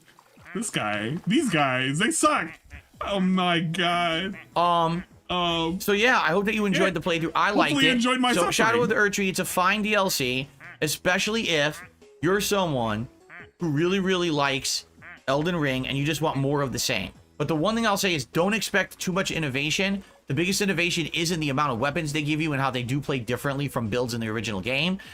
And they go all out with that. But outside of that, it's just more dungeons, more open world exploration, more bosses, and a lot of repetition. Yes, there's a million drakes. It's like, oh my god, why the fuck are there so many drakes in this DLC? Didn't we fight enough of them in the main game? Apparently not. Okay. Alright, so I had a good time with it. I hope that you guys enjoyed it. I enjoyed it. And it's Hopefully done. You now, enjoyed it. Another game, I beat 2 games yesterday. I actually beat Rivet Remake last night. Oh my god. And right, let me tell you skipping. guys something. Like, I don't think Let me tell you about Riven. The Riven remake is a game style that DSP is not used to, and he had to get handheld very bigly, and he had to rely on guides to get his way through. It's very apparent, it's very transparent how much he had to sit there and speculate and hem and haw and scratch his chin for him to be able to figure out half of the puzzles, when in reality you could have looked at raw Phil and you could have seen all of the chat telling him this is the answer to the puzzle, because he wouldn't do it himself. That's just how it was. The other thing it also exposed was the fact that his PC is a piece of shit, which, I mean, everybody knew, but now he has to come to terms with it. He's having to deal with the difficult, hard truth that his fucking PC can't run jack shit, and he wants to do things on his PC all of a sudden, even though we hated that idea. Years ago, you could rewound the clock. You can rewind the clock almost a whole entire year ago. Before we got the PC, he hated the idea of PC gaming. Even when he got the mini PC, he hated the idea. And now we're coming to terms. Man, we want the best optimal experience, but we can't get it because we have a piece of shit that can like run web browsers and maybe like basic games. He can run 5K, but we don't want to do that. Don't worry though. At some point, he's going to get the new Marvel vs. Capcom collection. He's going to get it on that PC because he wants the optimal experience, and hopefully, hand to God, it's not going to make it struggle. Guy is so lame. He's so fucking lame. He talks about games that have a whole fucking unique and amazing experience and how people don't appreciate them in anything. But this dude quit out of Kumitsugami, or wait, he called it Kumitsugami, it's Kunitsugami. He quit out of Kunitsugami because it was a unique, fun experience that is very stylistic. And it wasn't up his alley. He quit it within the first hour. This dude is such a giant hypocrite. Now, I get it if he really truly believes it's boring, but I think the giant goose egg of $0 in tips probably helped to influence the fact that he wasn't willing to continue that game. Let's be real. He drummed that shit up, and then he started seeing the reviews, and he was like, oh, I don't even know if this is going to connect with my audience. And the moment he saw the $0, he was like, yeah, man, nah, this is it. It's Joever. We gotta oust him. We gotta get a new presidential candidate in. We can't have Joe Biden as the guy with a sword doing like funny dances and killing the demons. We need to get Kamala Harris. Why wasn't she a potential character in Kunitsugami? Think about it. Missed opportunity, if you ask me. Quick, bend over. This is also the same guy who was like hyping up Emio, and he just found out that Emio is actually going to be a what is it, a Family Club detective game? Yum. It's a point and click, a game that DSP has done before, and people have asked for him to do more of in the form of the Ace Attorney series. We've had so many collections. He's already said, oh yeah, I might be playing. He's not gonna play it. It's another one of those games where DSP is finally getting something that is completely new and different to things that are being released today. He thinks about it, it has mainstream hype and shit. It's being blasted by giant companies, but he has no faith whatsoever in the game being actually good. That's why I hate this guy and his opinions on both politics and video games. This dude will sit here and he'll be like, man, I hate the current state of the game, the gaming industry. We never have anything unique or fun or robust or interesting. Nothing new is ever being made. The moment something new is made, he hates it. He hates it and he doesn't want to play it. And he wishes it was never made. And they should make a different game. A game that was already made like fucking 5 billion times before. I don't know. Which we're all talking shit constantly. People screaming, just change your build, change your build. What the fuck? Shut up. Oh yeah, he's no, talking I'm about gonna beat him like this. Yeah, you know what was funny about that? He had changed his build right before the start of that fucking game. He spent a whole hour doing it again. He changed his build almost 5 separate times. What was extra funny is he did that in the middle of the fucking stream. He did it like, well, not in the middle of the stream. He did a unrecorded segment where he sat there and he banned people and said, fuck you, don't tell me to change my build. He was waiting for the people who normally give him money to do that. I'm learning, I'm getting better. Why are you screaming at me to change my build? It's not like, you know, Kai's on a stream, he probably has 40,000 people all cheering for him, right? Yeah. Everyone's excited, everyone's all pumped for it and shit. Yeah. And for me, it's kind of like, I always feel like everybody I'm hates fighting me. a battle, but it's just for myself. Because let's be honest, if I didn't beat Radon, who would have cared? Wow. Okay, I'm going back. I feel like I missed a good opportunity. What happened after the sip? What happened? Yes, you're saying Kai Sennett did it. That's right. Yeah, Kai Sennett. People said he did it in 99 hours. Yeah, 99 hours straight. I did it in 5.5. Okay. And by the way, I had like 400 people on stream, half of which were all talking shit constantly. People screaming, just change your build, change your build. What the fuck? Shut up. No, I'm gonna beat him like this. I'm learning, I'm getting better. Why are you screaming at me to change my build? It's not like, you know, Kai's on a stream, he probably has 40,000 people all cheering for him, right? You know what? I want to see. What's the guy's name? It's Kai Sennett? Senat? That guy, right? We can give him a shout out. Big ups, Kai, for your gameplay. We're gonna give you a shout out, style shout out. Whoa! What kind of content does he do? Oh yeah. That's right. I actually turned off the fucking shout out notifications. Shut up! Anybody fucking notice that? Shut the fuck up. I wasn't doing it properly, obviously. Yesterday's bot is up. Besdom1 has redeemed the following TTS He's getting a shout out message. right now. Kai Sennett also never played any Souls games before. He's pogging right now. Nah, this is a different dude, I think. He's having fun. Game for my redeemed. There's a lot of people's redeems I got scammed. I'll undo the scams afterwards. Yo!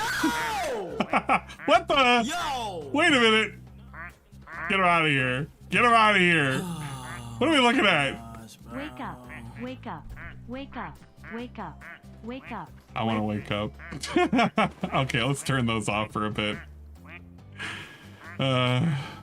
Yeah, I noticed that. I noticed that at the beginning. I was like, wait a minute, Kai's on the side. I wanted a proper shout out. I couldn't even get a proper shout out for him. We'll do one more. I'm gonna hope to God this one is gonna be the last one. It's gonna be a good one. There we go. There we go. There he is. Oh shit! Wait, hold on. Help! He died that day. He died that day. He died for his sins. Everyone's excited. Everyone's all pumped for it and shit. And for me, it's kind of like I always feel like I'm fighting a battle, but it's just for myself. Because let's be honest, if I didn't beat Radon, who would have cared? No one. You know? But it's fine. I understand.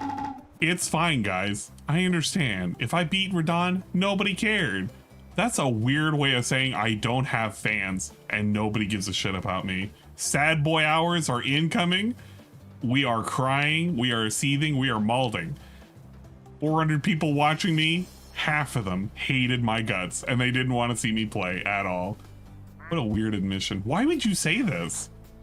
I mean, it's true. It actually factually is true. Nobody gives a shit if DSP beats any of these bosses or any of these DLCs. They all root for him to fail. But why would you openly admit that? You're basically saying the trolls won. That's a lame thing to say. That's coming from me, a troll. I'm not who I used to be, that's for well. sure. It's just kind of like, you gotta accept it. It's resignation. It's like, yeah, it is what it is. If this happened 12 years ago, things would have been very different. But Holy it's just, shit. you know, 12 years ago, I was an idiot. Right? I was a complete moron. And I acted like a fool. And I didn't take a look at industry changes coming. And I didn't want to listen to feedback to improve. And I didn't want to listen to what my fans were telling me. I did a bunch of stuff that was wrong. If I wanted to grow or at least stay where I was. I did everything wrong. A bunch of stuff that was wrong. I like how he said wrong and then he does this thing where he's licking his fucking lips. What a weird mouth thing. I did everything wrong.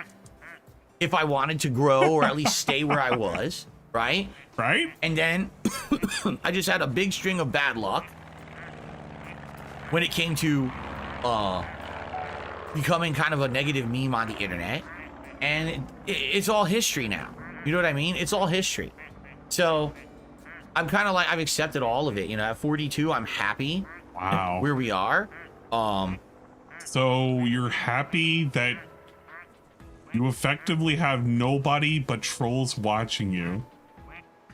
That half of your audience were rooting for you to fail.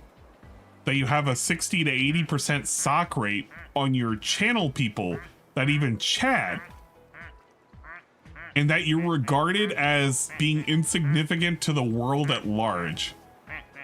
When you were once even regarded, even with like a slight modicum of seriousness back in the day.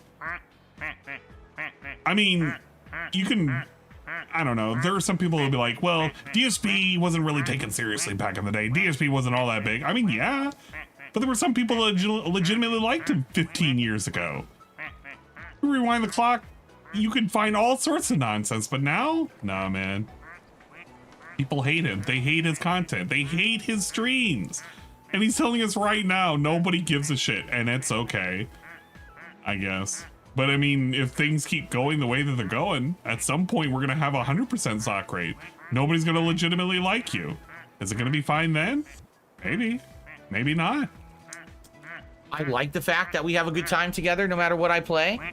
But it does, I mean, like to give you some perspective here. Perspective. Even in the last 10 years, you know, when I was playing Bloodborne, when I was playing Dark Souls 2 and 3, when I was playing those games, it had a big fight feel. I guess that's the best way to describe it. It had a big, those events had a big fight feel to them. Now I don't really get that anymore. You know what I mean? Like, it's like, nah, like when I was fighting the epic bosses in those games, it was like, oh, everyone's gonna be on stream, everyone wants to see it. It's like, I beat him, it's no big deal. And that kind of sucks. I wish that there was a better feeling of hype and a better feeling of excitement behind this stuff, but I don't really get it anymore. Yeah. I think it's because, number one, I've been doing this for 16 years, and number two, because let's be honest, I just don't get that level of positivity behind me anymore. I don't.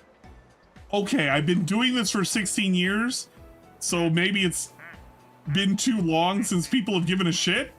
and I don't get the positivity, which is the thing you're complaining about. He's just saying, well, I just don't get it anymore. You know, yes, there are people rooting for me, and I'm happy that I have the small positive fan base that I have, but it does kind of suck. Can you name him? If I had quit on Radon and said I'm... Dude, this guy literally gave a shout out to a fucking wrestler. What was it, yesterday? And that same wrestler was fucking memeing on DSP because he was helping to contribute funds to Supercard to help feed wrestlers' families. Literally being memed on. He gave that dude a shout out and everything. He was like, yeah, man, they're still the silent majority. They're out there. They love me and my content. Like this guy, this wrestler right over here. I don't even remember his name, but I went and looked it up. I looked up his tweets. He had a whole thing making fun of him. I'm gonna find it right now. Where the fuck is it? Somebody fucking DM me about it too. I think it was Be Awesome one. Yeah, it was this one. It's this tweet right here.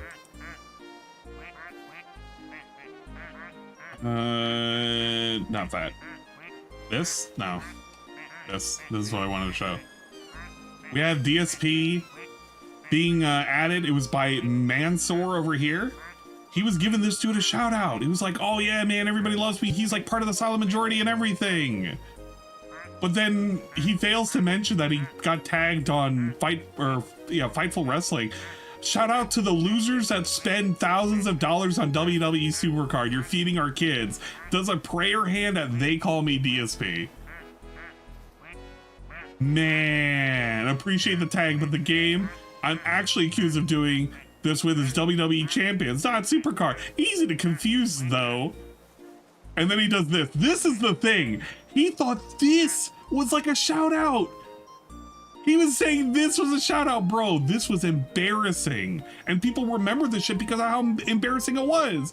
Yeah, man, he loved like content like back in the day of like me playing, I can't remember what the fuck this game is. Part of the Orange Box and whatever. He was playing this game and like he was having to do a crouch jump and shit. And he was like, I don't know how to do this. Fucking blah, blah, blah, blah, blah. What the fuck? This guy is so fucking lame. He's so fucking lame. He wants people to love him. Nobody actually loves him. Everybody fucking hates him. Ah! Oh well. What are you gonna do? This is what happens. This is what happens when you let the haters do whatever they want. Not doing it, that would have been news. Half-Life. But because I beat him legit. You know, I've never played Half-Life as a game that's like on the things of things I gotta play at some point. Yeah, and that's the other thing too. He had admitted in the past to playing Supercard and spending a bunch of money. He's on record fucking admitting that. So it's still applicable. He's such a terrible liar, man. In 5.5 hours, that will never be news. Whatever. Right? So I think you understand where I'm coming from. He's loved. He's right? beloved by everybody. If I rage quit Street Fighter 6 and have a bad day, that's news. Yeah. If I play the best stream I've ever done in Street Fighter 6, getting crazy wins, getting to over 1,600 ranking points, that's not news. Nobody cares. Why do you think that is? DSP can never tell us the why. We all know the reason why. The reason why is like nobody actually likes Phil. He has more trolls than fucking fans. People unironically support him just to see him fuck up at this point. They hold his hand just to see him fuck up. Whenever you see these people that go around here, people like Jordan, people like Iron Chef Sakai, they're all fucking sneak dissers. They're all fucking fake as shit. Every single one of them. And they'll all crawl back at some point. The real, true, and honest fans have long left, and all he has are weird fake people. Fake people like 672 that sit there and want him to do stupid shit. Nobody truly gives a crap about DSP. You see? Everyone just wants the toxic and the negative. No one cares about the positive. That is disheartening. I wish we could have more people who cared about the positive. I like that crowd. I want more of that crowd. And sadly, it's rare that we really get that these days because we have people who root against me rather than for me, and that's frustrating, you know? But I guess that's life, right? Yeah, we need area lord back. What's the saying? I agree. You either die a hero or you live long enough to see yourself become a villain. So DSP, the king of hate, by the way. I used to be the hero. Everyone the hero king of hate rooted for. And now I'm still around. I'm still resilient. I'm still making content. I'm literally doing more difficult accomplishments than I've ever done before. But now everyone just sees me as the guy to root against, right? Dude. He can't even just call himself the villain. He's literally the villain. So it's changed. It is what it is, I guess. It is what it is. People want me to be the heel. They want me to be the villain. I don't necessarily want to be the villain, but it seems like that's the role that life has given me. Bill, you actually named yourself the king of hate. You excused all of your past behavior of you acting like a fucking heel on purpose in the FGC. That was your entire thing. That was your entire shtick. That was half of his excuses. I was playing a character. I was playing as a guy who was supposed to be hateful and people were supposed to be not liking. I was always the king of hate. I was just acting like a villain. I wasn't really a villain. And now he's crying, well, everybody treats me like a villain. Yeah. Look, I don't know a whole lot about wrestling terms. I don't fucking watch wrestling. I had to learn what a fucking heel is. But you can't remain a heel 100% of your fucking career. Because if you're a heel 100% of your career, you're basically a villain through and through. You need to have some kind of redemption moments to make you look like at least a decent human being. DSP doesn't have those. They're long gone if they ever even existed. DSP was always notorious for shit talking every single opportunity he got. Phil needs to walk away from streaming for a while. He does. Being isolated away for all these years have degraded his mind, and let's not forget his body and health. It's insane how he's unwilling to even reflect on how he's been for the last 10 years alone. How he's treated his fans, how he's treated his moderators, how he's treated the internet as a whole. He's never been respectful. He's never taken a moment to self-reflect on any of the things that he's gotten himself into. He just always wants to attack. And then he sits there and he cries why everybody fucking hates him. Well, you got shit takes. You're always fucking trying to pick on somebody if they have a bad day. But then when you have a bad day, you cry whenever somebody pays attention to you. Maybe don't do that. Maybe stop picking on so many people. Maybe people won't pick on you. I don't fucking know. Do some charity. Do some streaming and not worry about the money. Trolls will go away if shit wasn't just every single day I need to hit $50 for an arbitrary amount so that way I can continue eating sushi with my fat ass plump wife. I don't know. You can do a lot of things. And so, you know, what do you do? I guess you roll with it. But the thing is, I'm not going to be... no, JC. I'm definitely not going to be playing up that. I'm not going to be Mr. Drama. I'm not going to be some guy who becomes a heinous person on the internet saying awful things. You know, I'm not going to do that. I could.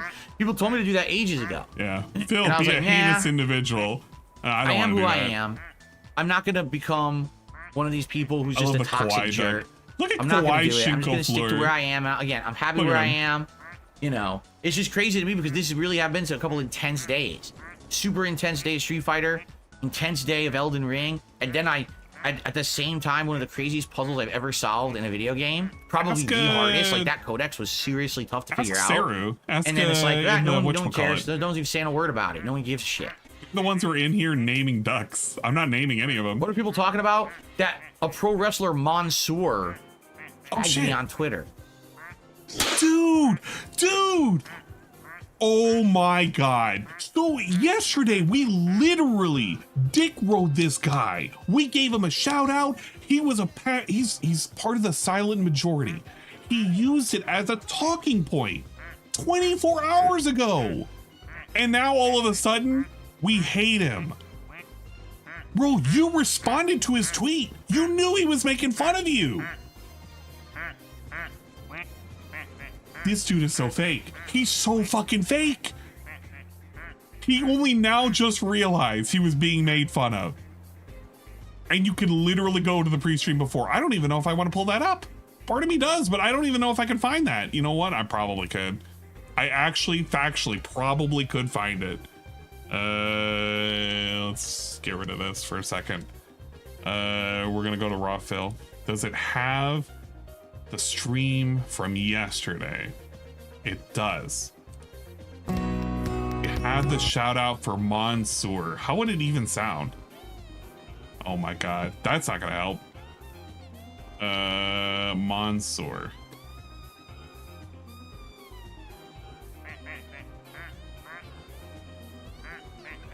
Okay, here we go. This is the shout out that he got. Yes, the former WWE wrestler Mansoor started tweeting at me yesterday. Come to find out, he's actually a fan of mine, like a long-term fan. He was referencing the crouch jump from my Black Mesa run over a decade ago. Then he was referencing the band Raw. Do you guys remember when I first started on YouTube, I used that song Raw, Do You Call My Name in my reviews for the Hateful Truth reviews? And he referenced that. I was like, dude, that's like super old school stuff. That's awesome. So he's actually a fan from like over a decade ago. It's pretty cool. But then again, there's probably tons of people who are fans of mine from back in the day. And you would know, because who talks about Dark Side Phil in public eye today unless it's negative, right? So it was actually really cool to have a little conversation back and forth with him yesterday. There you go. That's the shout out he got. That's literally the shout out. Then we cut to today. 24 hours later, we get this. X was seriously tough to figure out. And then it's like that. No one cares. No one's even saying a word about it. No one gives a shit. What are people talking about? That a pro wrestler Mansoor tagged me on Twitter. Ooh, Hey, Steve. wow. Ooh, Look at him. He was giving him a free shout out yesterday. Now we hate him. We hate him because he actually talked shit about him. And he thought he could just get away by saying, yeah, man, he was like a cool guy and everything. Man, look at all these cool people. They love me and my content. Oh, in reality, they actually don't. They don't love me or my content. What the? No, wait a minute. Yeah, what a fucking skit. What an actual fucking skit. What an amazing accomplishment, right? Like, what? What? That's real news, huh? Is it really? Yeah, is it? I don't know. Whatever. He literally, within the span of 24 hours, took it from this guy is cool and amazing and positive and an old fan and he loves my content. We went from that to fuck him. There's probably tons of people who are fans of mine from back in the day. And you would know, because who talks about Dark Side Phil in public eye today unless it's negative, right? So it was. Oh well, who cares? DSP cares. We went from happy face to like not so happy face. The transition is wild. We even had a different lighting change. We went from happy blue sky DSP to dark foreshadowing red sky DSP. That is how it went. Ah, man. Finish the clip. He doesn't hate him. He still thinks Mansoor is a fan. That's even more delusional. That's even 100% more delusional. If he's talking about it, because here's the thing. If he still thinks he's a fan, then he's delusional. He is just unwilling to accept the fact that people dunk on his ass on a daily. On a daily.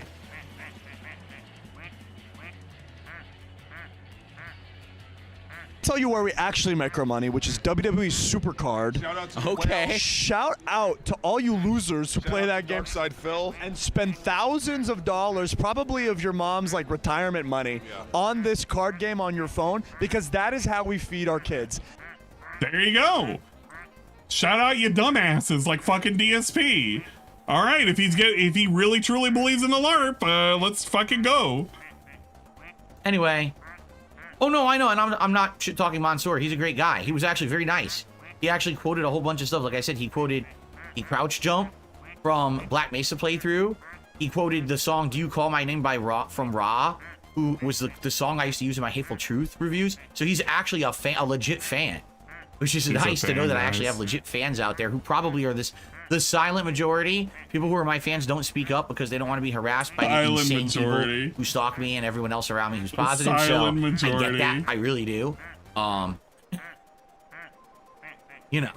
All right. Well, guys. All right, that's that. I think we covered the topics. We talked about the schedule. We talked about politics. And we talked about Elden Ring and Riven. Ending of Riven was great. I hope that you'll check it out if you like old school stuff. I hope that they remake the other games. There were 4 of them, I think, in that series. We're literally I'd like to play the future around ones with a pen. too. So, okay, I'm gonna go put this pen back on my desk. I noticed it here, and then we're gonna do shout-outs. Okay? What? Oh my god, bro! I cannot believe the amount of time wasted we're doing right now. This guy has 0 respect for his fans. Literally 0 respect. But yeah, let's do some Q&A, guys. I'm feeling it. I'm really feeling it right now.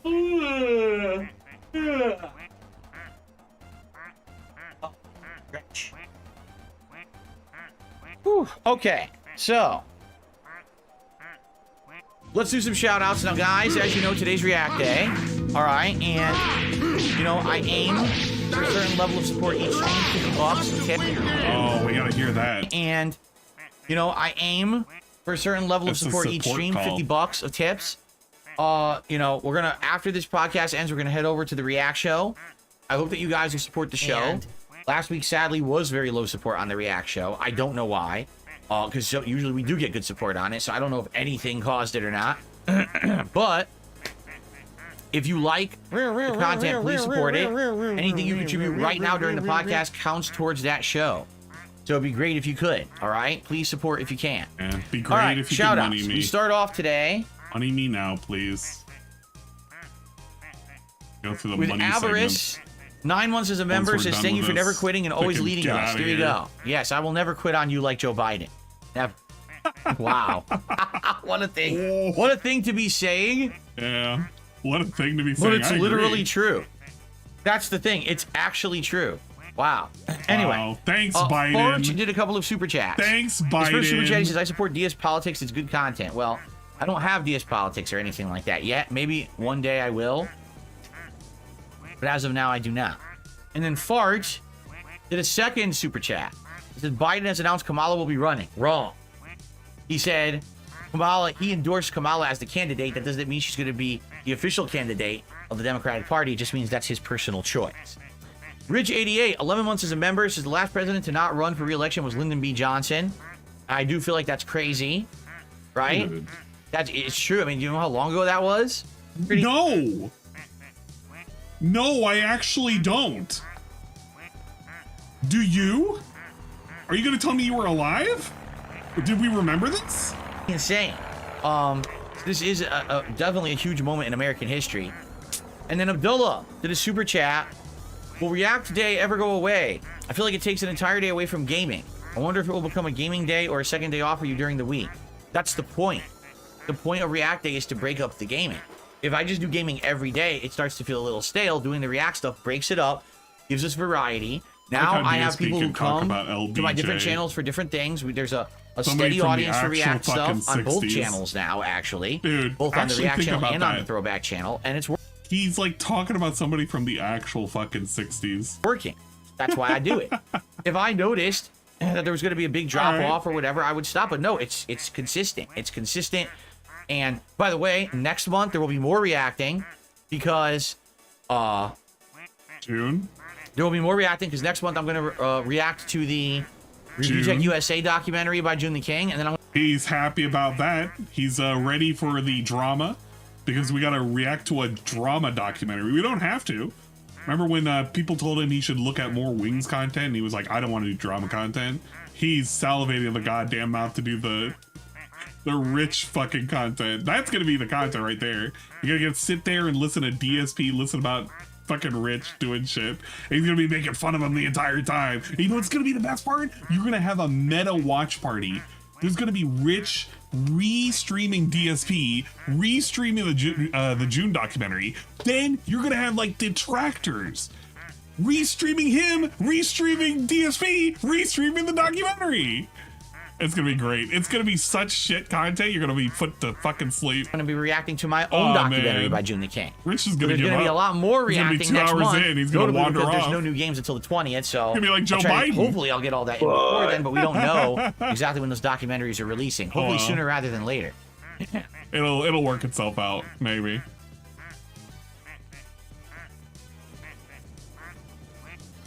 Okay, so Abdullah. Dude, if he really wanted to, yeah, he could react to EVO Finals right now. but I don't think there are any games that he would want to restream. And I don't think there's any commentary he can give for those games, so it doesn't matter. Big ups Abdullah, aka Vidar Viking. For that super chat. And then Abdullah re-upped his membership for 20 months. It says, we need Street Fighter 6 today. No, we certainly do not. I was so beat on Friday from playing it all day. I'm happy I'm sorry, that's Abdullah, not Dark Mullah Viking or whatever. Sorry. I mixed them up. Taking these several days away, but it will I had to return think about on that for a Tuesday second. night. It's like, wait a minute. And then Bloom gives you the super chat. Filled for president He didn't give him a 2024. super Absolutely shout not. out. Maybe someday. Maybe I will run for president someday. What do you think? I mean, let's be honest.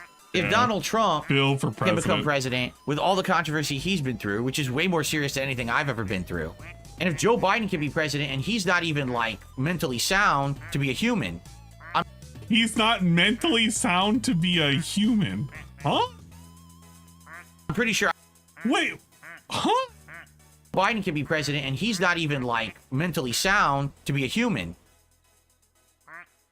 Mentally sound to be a human. I'm pretty sure I could get elected too. What? Now all I need Okay. is about, I don't know. Does he assume people who are in a coma, are they no longer human? So when his mother or his father eventually have something like Alzheimer's, are they no longer going to be a human? I want you to take this moment in DSP history, July 21st, 2024. In the event that DSP's mother or father end up having Alzheimer's and forget who they are and have trouble remembering things, I want you to remember that DSP does not consider those people human. They're like cattle. They're like, lizard people.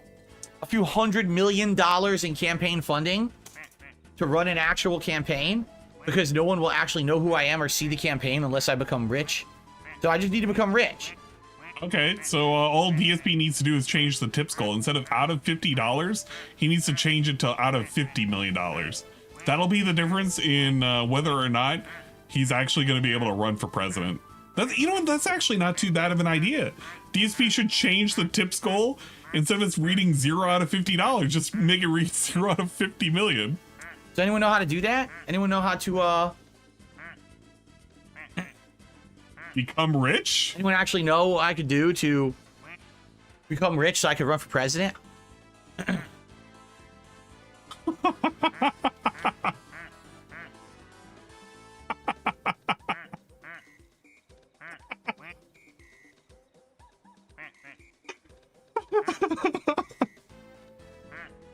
All right.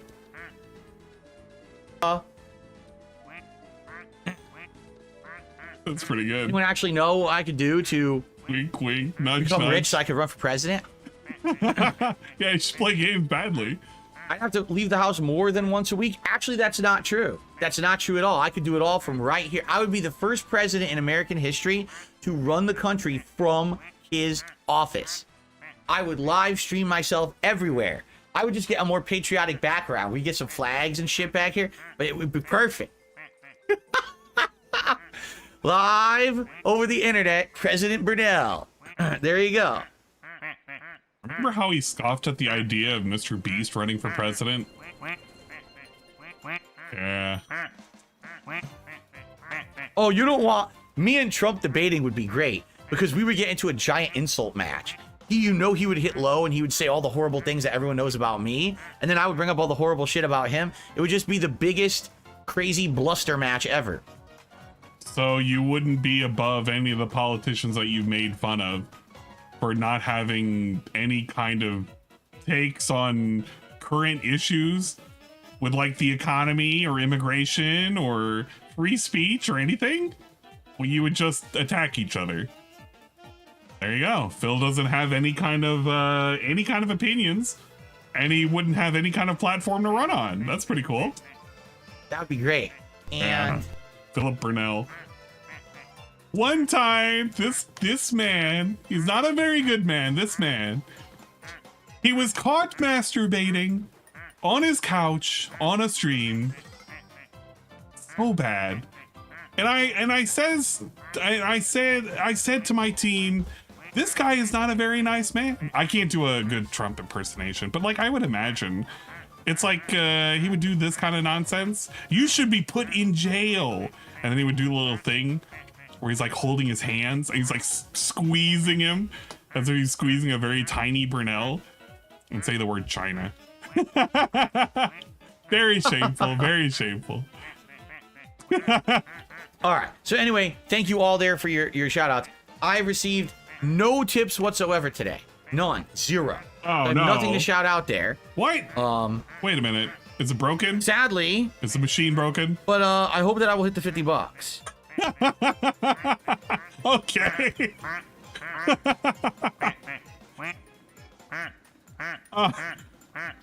In front of thousands of children. Oh, yes.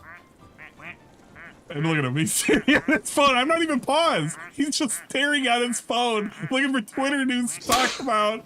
He's looking to see if there's any money coming in. Oh my gosh. I'm just trying to see if there's any official word. Is there any Twitter news? I don't know. About MVC? There's not. This guy is such a lame piece of shit. Move on. Do your Q&A. Oh my lord. This is pathetic. That's why I don't like restreaming him. If you guys are like, Ann, how come you don't restream Phil as much anymore? This is why. There's nothing to cover. Nope, still looking nothing. Damn it, man. He just sits here and wastes Give our time us the information collectively. about MVC. Give us the MVC collection information right now. I demand it. I want MVC collection now. I want it. I want to play it. I want to make tons of content of it. I'm Joe ready. Biden has My 4 more week years is in ready. it. Like there's really nothing going on this week. It's the 2024. return of Fallout. This is the week. Would be perfect if MVC dropped tonight. Tomorrow I would play it. I'm serious. Tomorrow's schedule would change. I would play the MVC collection. You know, tonight, tomorrow. Right. Excuse me.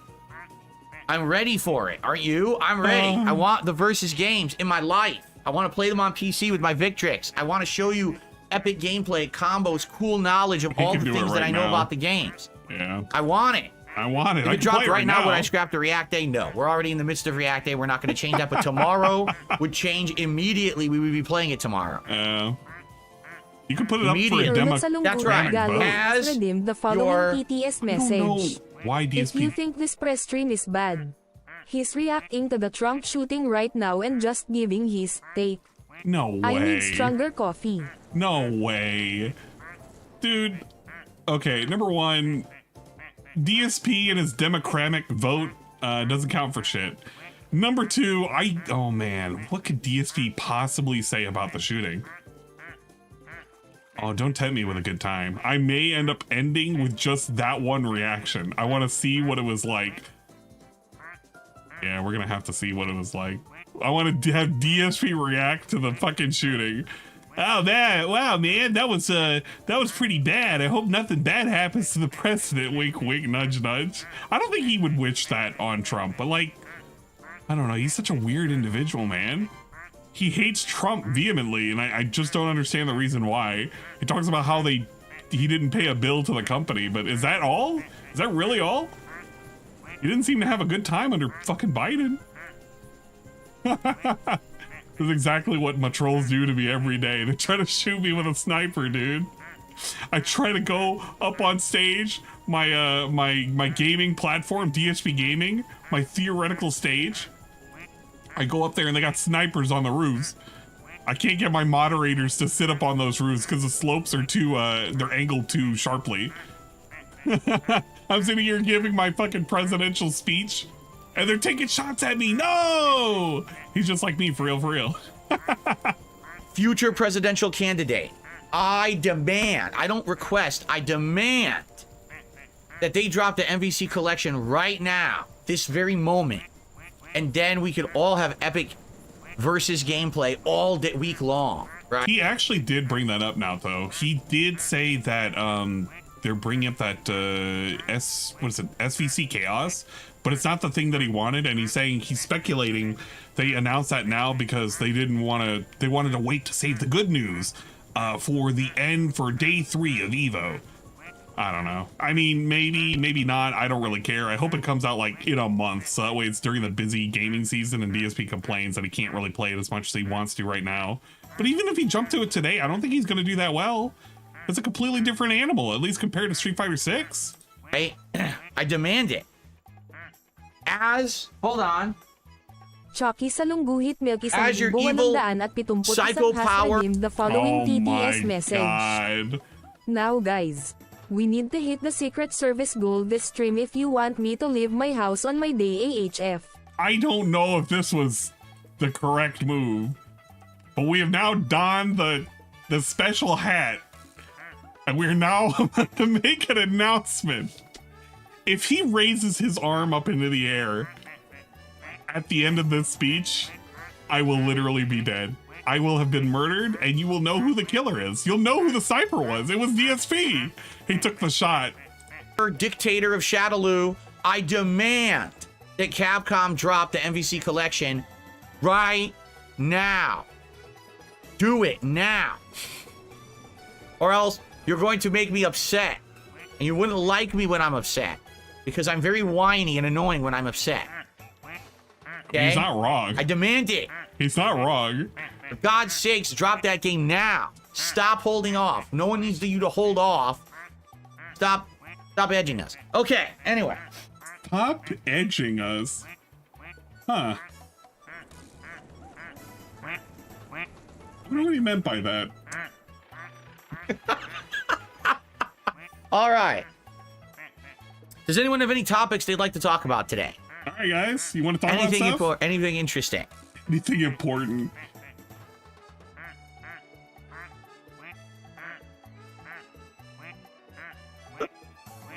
Oh, do they really?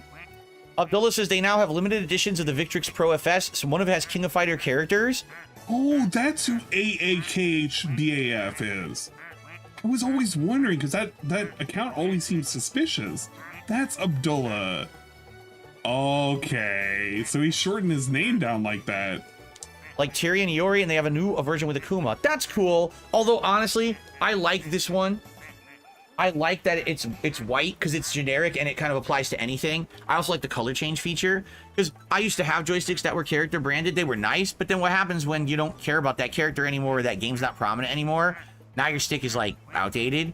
So I actually prefer the more generic one. I really like this one. I'm happy. And thank you so much again to the person who donated this. This week with this stick has been amazing. As you see, I've done the best Street Fighter 6 gameplay I've ever done. I did on this stick this week.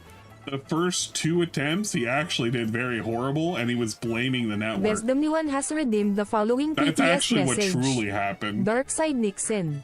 Let me just say this. And I want to say this to the television audience. I made my mistakes. But in all of my years of public life, I have never profited from public service.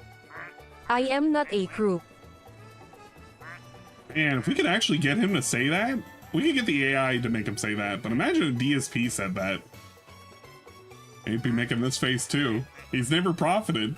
Ever. Thank you so very much. Oh well. Excuse me.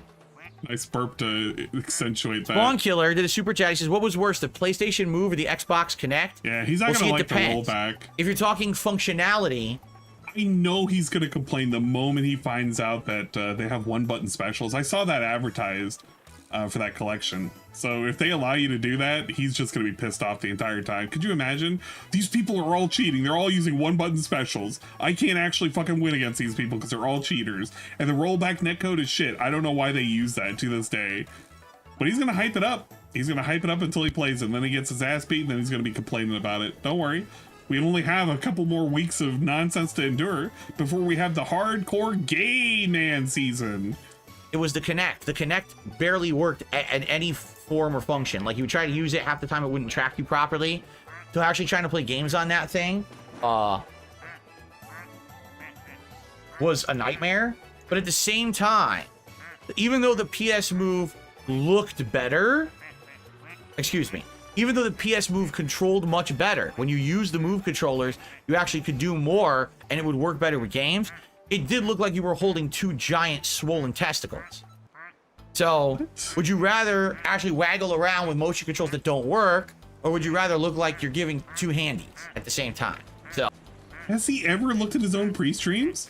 Whenever he's doing a cheering motion, he's literally giving ghost blowjobs. I don't think he's ever paid attention to his own pre-streams. If he did, he would realize he needs to stop making hand motions where he's like, you know, trying to get him to finish on his face. oh, it's your pick. You should pick your poison. Pick your poison. But definitely the PS move worked better. All right. All right. Pretty good. Okay. He's thinking of John and Howard the entire time he's masturbating those invisible ghosts. Did PS Move actually have any good games to use with it? I played a bunch of them, but I couldn't tell you. You have to go back and look at my PS Move catalog of playthroughs, and nothing really comes to mind. Like some of the games I know, for example, was it Mag? I think used it. Mag. And it wasn't very good, so I didn't like using it. Because there were some games you would actually have the whole rifle, and you would put the PS Move controller in the rifle, and so you would use the rifle to play. Gun hands. Even then, it didn't necessarily control any better than the controller. Got a gun hand fucking moment right there. That's pretty good. No, I have not heard that song, Generation Z. I don't listen to modern music. Derek, happy Sunday to you.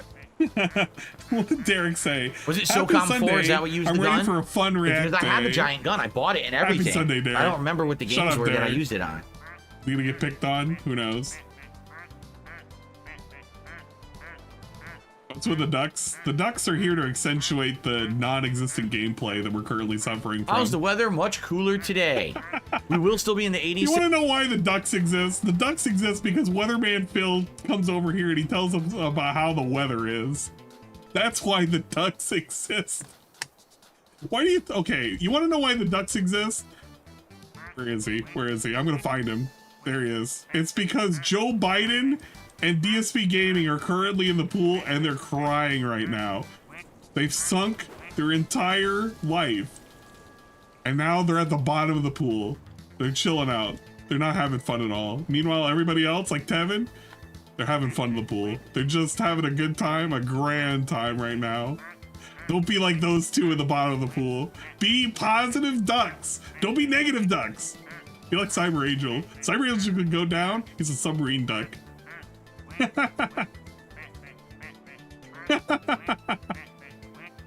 There you go. There you go. Today, but because there's full cloud cover, it's staying much cooler outside. They're saying by like 5 to 6 p.m. the sun will be out and it'll be 80 again. But then starting tomorrow, it's going to cool down for a straight 5 days. It'll only be in the 70s. Bro. So hopefully we'll get some actual better weather now. Oh my god, I hate the weather segment so Yes, Mark, much. I know SVC Chaos released on Steam yesterday and it's coming to consoles later this week. Sadly, that game's not good. Just to forewarn everyone, if you saw the announcement for SVC Chaos, SNK versus Capcom Chaos, that game is not good. There you go. It was released and it flopped. No one liked it. There's your announcement. There you go, Naoto. If you were wondering about him talking about it, he talks about it again. He hates it and he's not going to play it. This week, sadly, that game's not good. Just to forewarn everyone, if you saw the announcement for SVC Chaos, SNK versus Capcom Chaos, that game is not good. It was released and it flopped. No one liked it. Tournaments really weren't even held for it. The reason they're doing it is to build on hype. Like I said, I really feel strongly that today they're going to announce the MVC Collection's release date, and it might even be this week.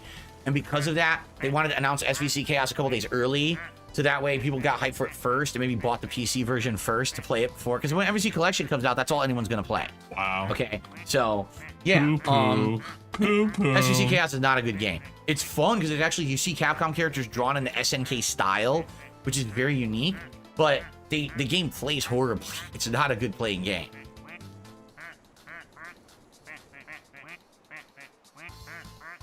I would pay his neighbor to set up an outdoor Yeah, it's made by camera SNK. stream. SVC Chaos is made by SNK, so it's kind of like a hybrid of King of Fighters There's nothing and a wrong little with bit of Street Fighter element, but I it don't does know not anything play about like Street SVC Fighter, and that's why Chaos. it's not very good. I can't No, weigh it's him. not. It's unpolished. It's freaking unbalanced. Like there's a few characters that are insanely broken. Can we talk about how you praise a game, Street Fighter 2, that arguably is not really that balanced when compared to other more modern games? Alpha and Third Strike did a better job of trying to balance than they did with Street Fighter 2 Turbo. I mean, they tried, but it's not really a balanced game. there are only a few viable characters, and it either boils down to Fireball Wars or being able to trap them in a like stupid infinite throws and shit like that. That's kind of lame. It's really, really fucking lame, but it's okay because that game, he liked that game. He doesn't like that other game that was broken. That just destroy everybody else in the game. Whatever. Don't think about it. And it doesn't, again, it doesn't play soundly like a Street Fighter game. There's a lot of wonkiness to it.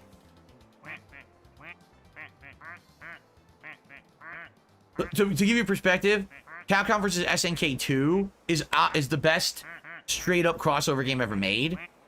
And then SVC Chaos is like way inferior, but came out I don't know after. what I'm talking about right now. I gotta believe in DSP and his democratic Yeah, that's process. the one Evil Ken came from. That's correct. Fucking democratic. Yeah, Zero. So Zero, who went on to be very famous from Ultimate World vs. Capcom 3, he actually debuted as a fighting game in SVC Chaos, and he's literally the best character in the game. He's unstoppable. Like, he just cuts through everything. It's ridiculous. Like, he's not even balanced as a fighting game character. There's no reason for him to be in it. They put him in so broken. Like, what did you do? Did he ever fix that bathroom from when Kat had her me time incident? No. Apparently not. Neither the dishwasher or any of the other things. Okay, in his I did house. actually get a tip. $4? A tip. From... I got a $1.25 tip from Mr. Puffy Nipples. Oh, I remember when the PS Move came out, you played PlayStation Champions and you were drunk. It was hilarious. I don't remember that at all. Maybe we should watch that someday. You guys remember that? I don't remember that. PlayStation Champions? What? And I was drunk?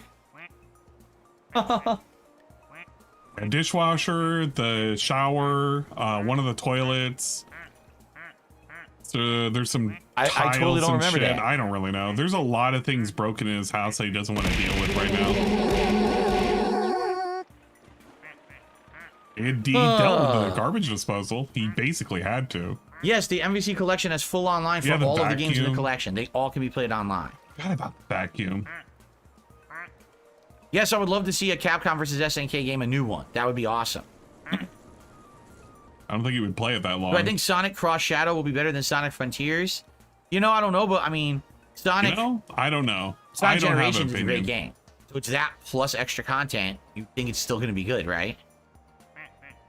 Wade Mills says if they hold an online yeah, MVC1 tournament in the cabinets. future, would we be interested? No. Would you say Wolverine is a better character than Strider in MVC1? No. Would I be interested? Depends on so many factors. Like, Yeah, for example, no. Just say no. how is the online play? Bro, just say no. It doesn't matter. You wouldn't go into it, and even if you did, you would end up losing. Let's just no. You weren't interested in Street Fighter 6 fucking tournaments either. Just cut out the bullshit. Is there a vibrant community of people playing it so I can get back into it? You know, like, would I like to play again in Marvel 1 competitively? Sure.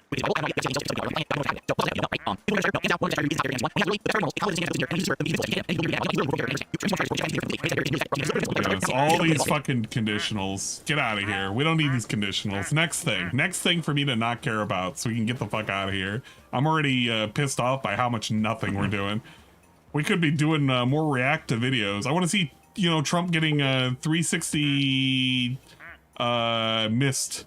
Who would be my vice president if I were elected president of the USA? Moist Critical. He would be my vice president for sure. He's the hype man. There you go. It's funnier if I don't give a reaction to that and just let it play itself out. He just kind of looks at the camera, looks for approval. There's no like laugh track.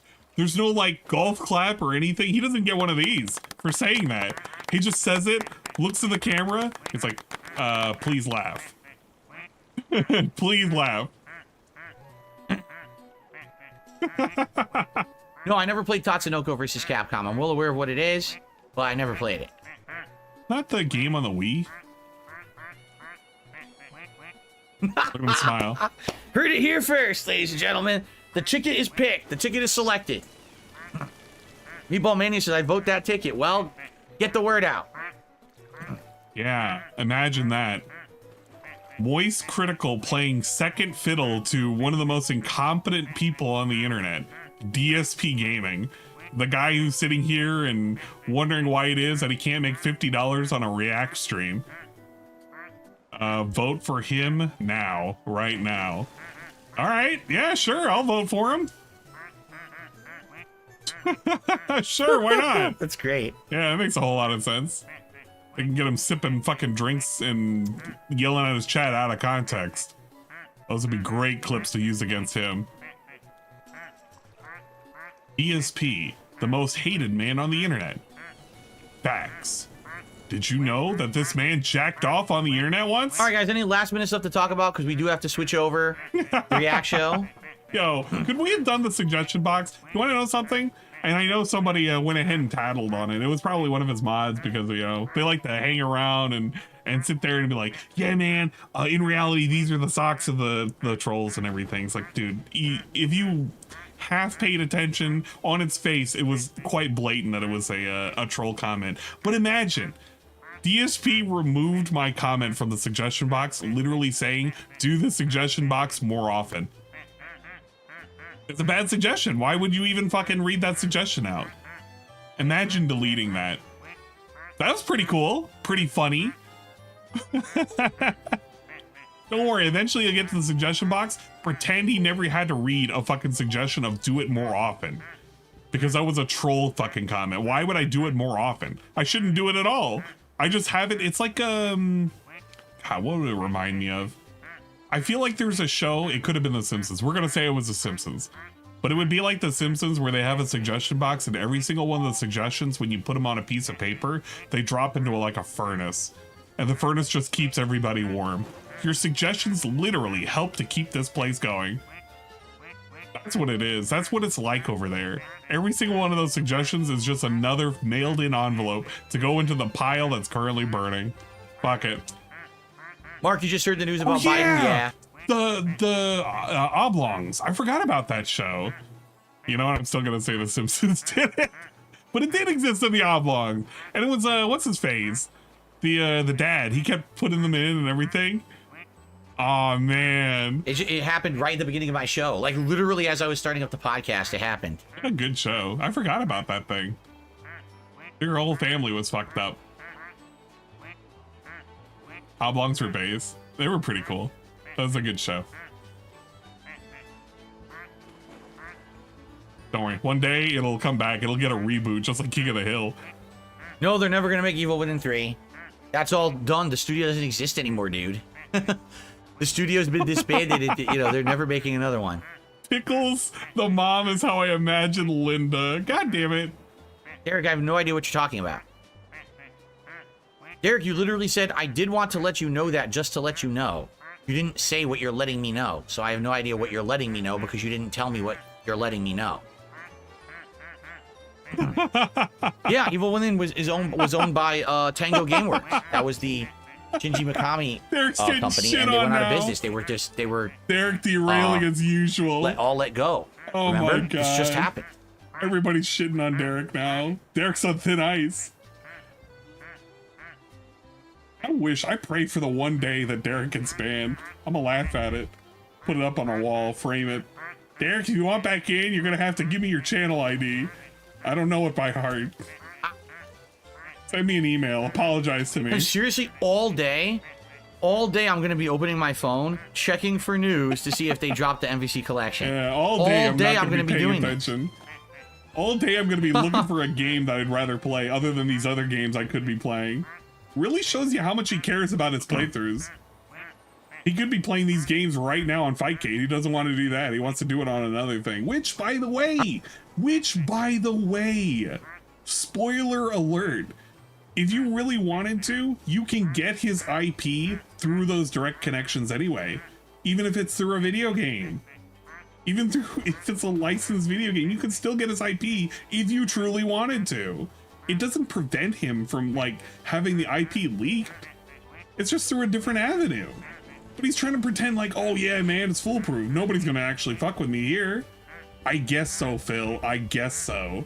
I don't know why I keep checking. Whatever. I don't know why. Because I'm a fool. Yeah, it is a bit of the tism right now. I played every Versus games in the 1990s. Every single one of them. They were all hot new releases at my arcade, and I played every one of them. Tons.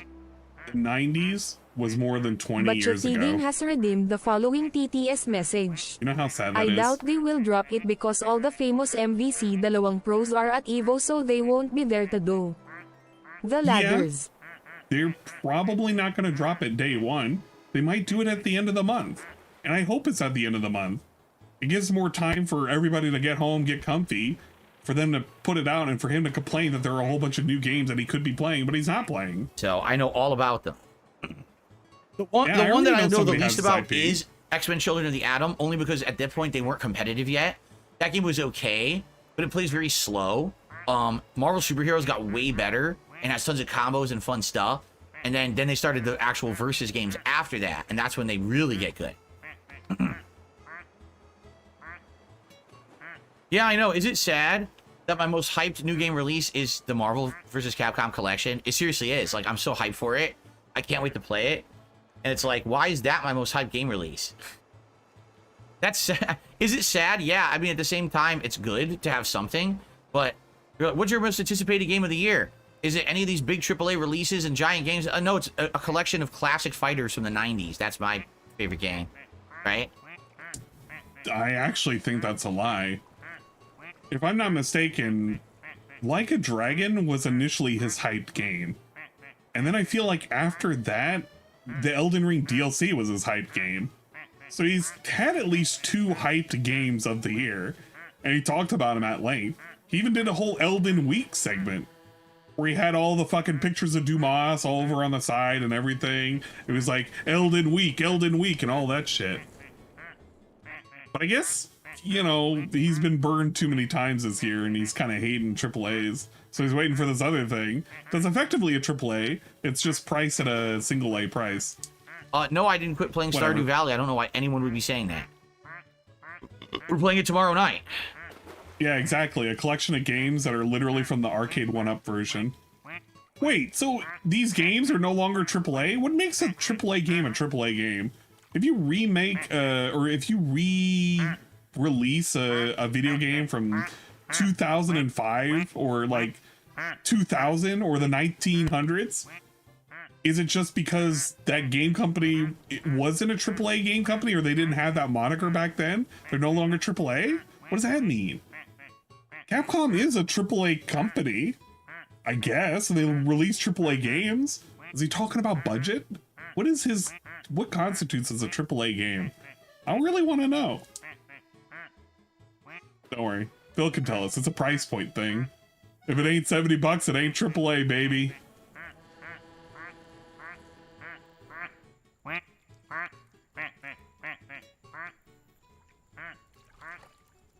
And a little sniff. A little scrin. Oh, wow. I was about to adjourn and I received a $2 tip. Scratch. $2. Whoa.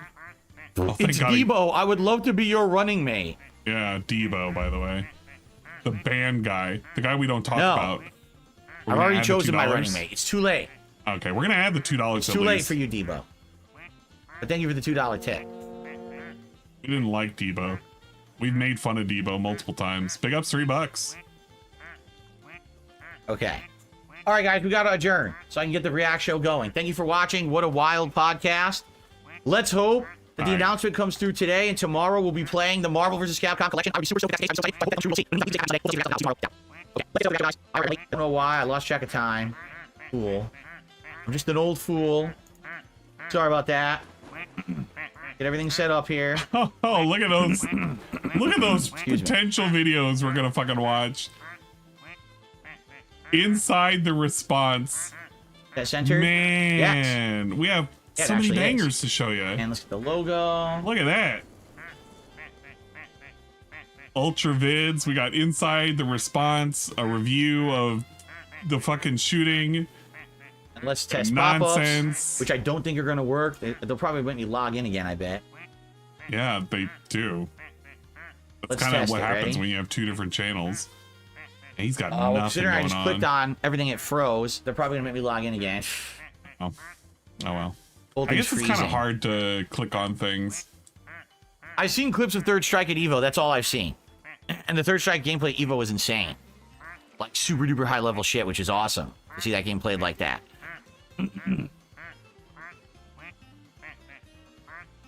Kat would be DSP's vice president now. She would be the first lady.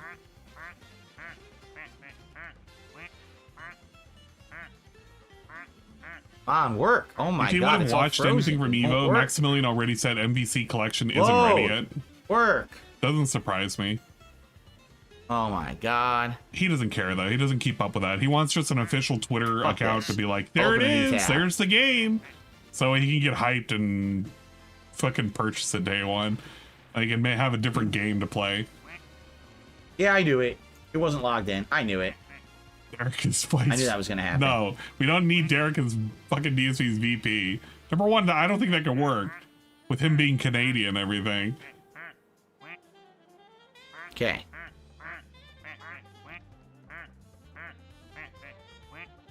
All right, here we go. Yeah, he really did waste a whole lot of time. Update or load this now. Before we started. No, it's not working. Seriously? Why not work? Okay. Leaning in for. All right, big ups. No support for reacting recently on this show, I should say, not on the throwback. Throwback's been doing really good, but for some reason the clip show. I hope that we get support today. Obviously, I would like to. We got to sneak I one would more like to hit in. the $50 tips goal today for the React show. It would be nice if that were possible. It'd be nice if I got support $50. the show today, guys. Okay. All right. I'm gonna shut down the stream. It's gonna send you If over to the other channel. Would you be happy? All right. And I will see you over there. Yeah. For DSP versus the internet. Sound good? Sounds great. I hope so. And I want to say thank you all. Great podcast this morning. And see you over on the other channel. Okay, cool. Okay, cool. Bye-bye. Lean in, manual, bye-bye. All right, we're going to watch that one clip. It's not raw, Phil. It's raw DSP? It's raw DSP. Man, I really don't even remember. It's this one. DSP Raw. This is the other channel. All right. We want to look at DSP reacting to the shooting. Wow, he took a whole 30 minutes to get ready? You're kidding me. All right, let's listen to this. This will be good. DSP's going to break this down. We're going to be clown mode activated, and then I can get us the hell out of here. Who's squeaking around here? What are you doing back there? Guys, knock it off. Chill out.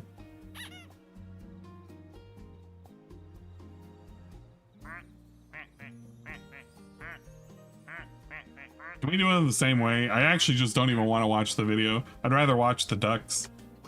I don't need a video breakdown. I just need DSP reacting to the video breakdown. Guess he did move his camera, huh? Okay, we'll move around. We'll grab his little face up here. Just need him reacting to the thing. That'll be perfect enough. Blow him up a bit. Give us his unmitigated, unfettered response about a national tragedy that could have been. It's very valuable that I get his information. All right, we're not gonna watch the video itself because it's gonna be some dude explaining it. Actually, you know what? I can make it barely visible. Let me make it barely visible. So if you truly care about it, you can see it, but it's not that big of a deal. We want this. We're gonna give it a filter. There we go. Having a second fill kind of sucks though. It'll be fine. It'll be fine. Just do a thing. Maybe I should just make Phil's face cover up other Phil's face. That'll kind of work itself out.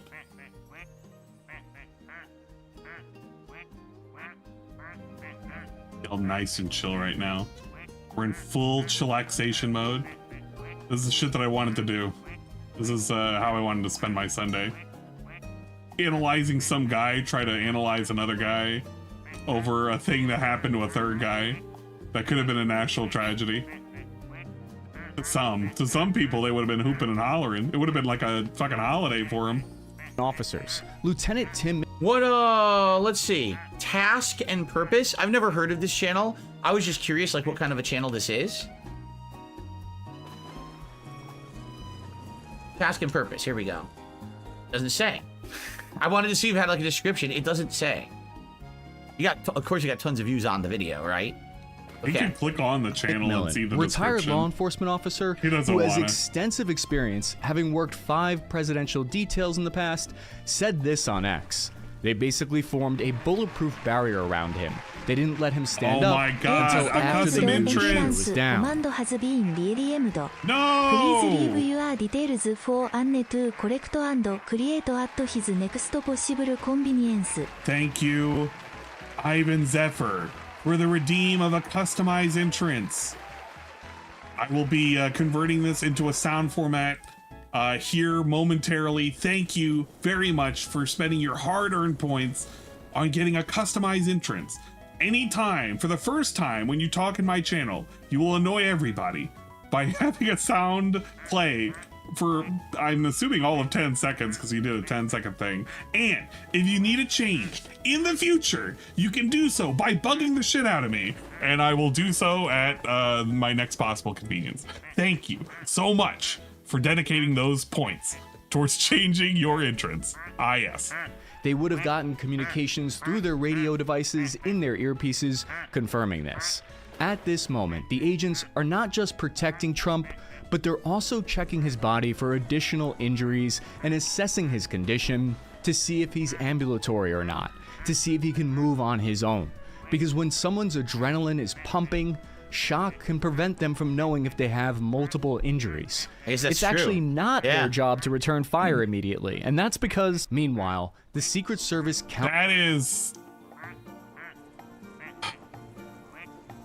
That's not 100%. That is for the people that are down there. That is true.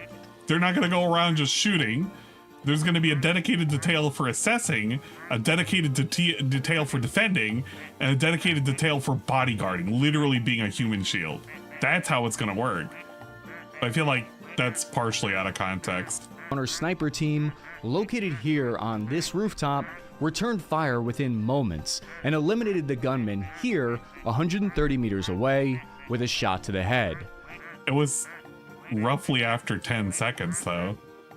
And they had him within his sights for almost 30 seconds.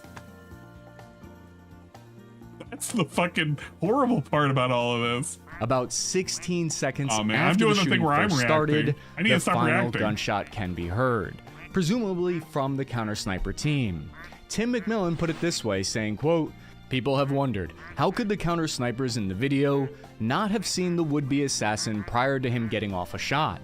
This is because the area of responsibility for those counter-snipers on the roof behind Trump was very likely in the extended tier. Essentially, they were scanning for threats a great distances well beyond the roughly 150 meters the threat appeared. This is evidenced by the fact that the elevated counter-sniper has to dramatically drop his line of sight to respond to the shooter. 27 seconds after the first shot was fired, we see the next line of defense reach their positions. Members of the Secret Service more heavily armed counter-assault team, seen here in full black uniform, sporting SR-16 suppressed rifles, establish a security perimeter on the stage. They're looking for potential threats that are close quarters. We can see them scanning the up-close rows of the crowd from 0 to 100 meters, because they know the counter-sniper teams are scanning for threats beyond 100 meters. We can see the agents in multicam set up security facing the rear, which shows the tactical discipline of this team, because not every single agent is facing the direction of the incoming fire. There's a natural tendency in human beings to key in on and get tunnel vision on the direction where shots are coming from, but it takes discipline to establish that 360 degrees. This guy has really wide eyeballs. Look how look at this guy's eyes. Really? This is all we can take away from the last 2 minutes of listening to this clip? Look how wide this dude's eyeballs are.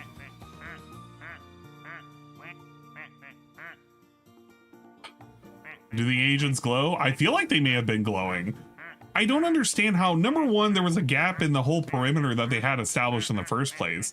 Number two, their initial response was the fact that it would put there's security detail in potential risk because of a sloped surface, even though the snipers that are being referenced in this whole fucking video are on a sloped fucking surface themselves. Not to mention, I think for 30 seconds prior to the actual shooting, many people were filming adjacent to where that sniper team was positioned. Where is it?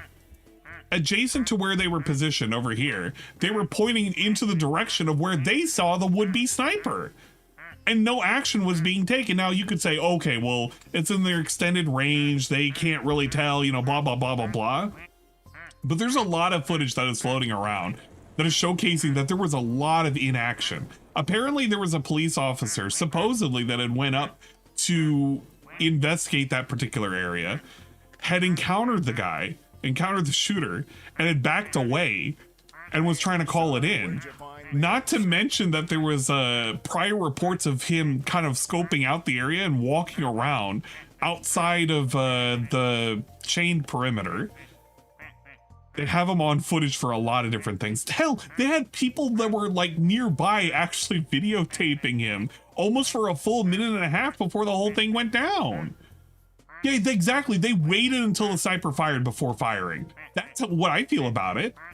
But Phil's only response, dude, look at this dude's eyes. Aren't they big? Shows the tactical discipline of this team, because not every single agent is facing the direction of the incoming fire.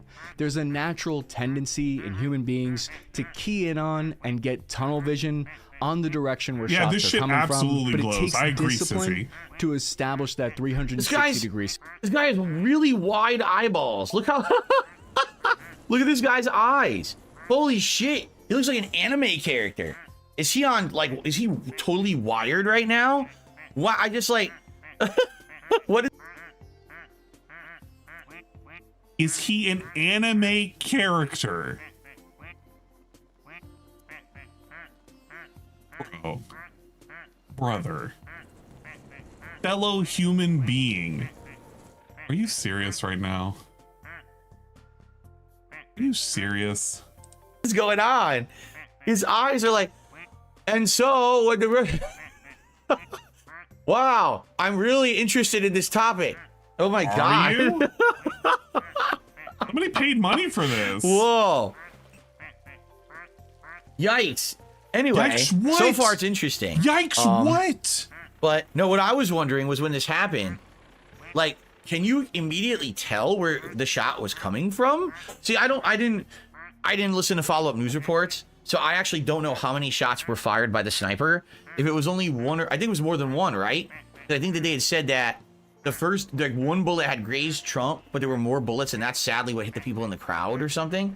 So how do you tell where the bullet's even coming from? What a terrifying moment, right?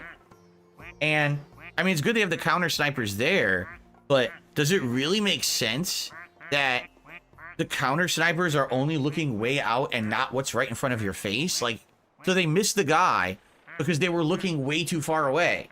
So that means if people come in your face, it's easier to assassinate someone? Like, doesn't even make sense, does it? What? Right? I mean, I don't know. This is very confusing to me, watching this. Where's the confusing part? All it was described was how the security detail works. And who dropped them and how long it took. Where's the confusing part? I don't think we've gotten to the confusing part yet. Security is necessary because they don't know if there might still be another threat out there at this point. He was talking about people coming on his face. Secret Service teams were originally established in 1979, and this is the first time in history that I believe they've responded to a shooting incident involving a former or current president. Trump then told his security service detail to wait. He raised his fist and pumped it at the crowd. He shouted "fight" as the crowd chanted USA back. When asked about this moment, McMillan said, quote, "As for letting him pose for the photo op, there's always a degree of conflict between the personal protection detail and the political asset. One's entire mission is to protect their asset, the other's is to be political. I also saw firsthand when then Vice President Biden deviated from the pre-planned path to shake people's hands during a 2013 visit to Savannah. The agents on the ground then escorted Trump to a predetermined evacuation point, roughly 50 meters to the rear of the stage, in a reinforced armored trunk. At this point, roughly 2 minutes after the first shots rang out, he's evacuated and his motorcade then sped to a hospital where he received treatment. Swarms of additional units then make their way to the stage. Was a very, As a result good, of the assassination attempt, one attendee was killed and 2 others were injured, who are still in critical condition from the rounds that missed the president. When I watched the video of what happened last night, it filled me with a visceral reaction of disgust and anger. It made me concerned for my country. I'm praying that somehow we can find a way to emerge from this tragedy stronger than before. I will say this, depending on when this video was made, because I'm going to assume this was right as everything was happening. It is possible that he may not have had any time to assess any of the additional video that was coming out, but only hours afterwards was there official or was there on the ground accounts of the sniper team effectively taking quite a bit of time to line up and retaliate against the would-be sniper that was across the way. And their recent response from the from where is it? We had responses from the White House about the actual security detail, and they were effectively saying, well, it was kind of like a lapse in judgment. They're effectively trying to throw the local police force under the bus for it, which is kind of shit. It's really kind of shit, because they kind of scope these areas out like weeks, even a month or 2 ahead of time before they actually go out there. So they know what they're going to need and what kind of assistance they're going to ask for. But I think they are actually just tossing the police under the bus. This is kind of shit. The roof they were on was too sloped for them to take a shot on. Yeah, no, this is on the, yeah, the I don't know what this guy is gonna say, but I don't know what this guy is gonna say. I'm actually kind of interested what DSP is gonna say about all of this. And show that we won't let the deranged acts really did, of one drop the ball, individual tear us apart. This is a satellite image of the venue where the rally was held at Butler Farms Showgrounds near Butler, Pennsylvania. It's within their range of operation. This is the thing. This is the thing. This fucking image showcases how this is well within their operational range. This is insanity. The amount of distance that they had was like 150 meters. This is nuts. Anybody and everybody could have told you, out of all of the buildings that were nearby, that one over there was like the most susceptible to, like, that was the thing that you would want to cover. It's got more height than anything else other than the fucking the water tower. Bro, these are the 2 critical points. Oh my god. And rooftop visibility. DSP, are we gonna this is what makes no sense at all, right? Like, I understand it's a rally, but the whole idea is that there needs to be a protective detail to protect an asset, someone who might be elected president. Why are you having it in this open area? So you're telling me, so that guy was over there on that rooftop. He could have been anywhere in this area. He could have been out in the trees. He could have been anywhere. It all would have been fine. Like, he would have had the shot. Like, no one cleared it? I don't understand. I thought that's the whole point of the Secret Service, is that when you have an event like this, they're clearing the entire area and protecting it. So what? They're not just supposed to act when something happens. They're supposed to prevent the action. You know what I'm saying? He's so close. It doesn't make any sense at all. He's so close. It happened like this, right? Now, you would argue if they were on the water tower, they would have seen him. Maybe, because maybe that's further out. That's where they're looking. They're looking past that flat roof and they're looking at that water tower. But if you're literally just staring at this right now, okay, there's the target. Where would you shoot from? Okay, I would either shoot from the water tower or from that rooftop right there. It's like anyone could figure this out. So how did the Secret Service not figure this out? It's their job, is it not? Is it not their actual job? So what happened here? And again, I just feel like what we've seen since COVID is that the people who we have in charge, who are supposed to be handling this, all this important stuff, are no better than just the common person. They're not experts. They're not authorities. They're not smarter than us. They're not stronger than us. They're not wiser than us. They're all just the same people. You know what I'm saying? What? See, someone just said, yeah, the crowd actually located the guy 3 minutes before he ever fired. They said they saw him, and they talked to the Secret Service, and the Secret Service did nothing about it. I'm completely confused. What did this have to do with COVID?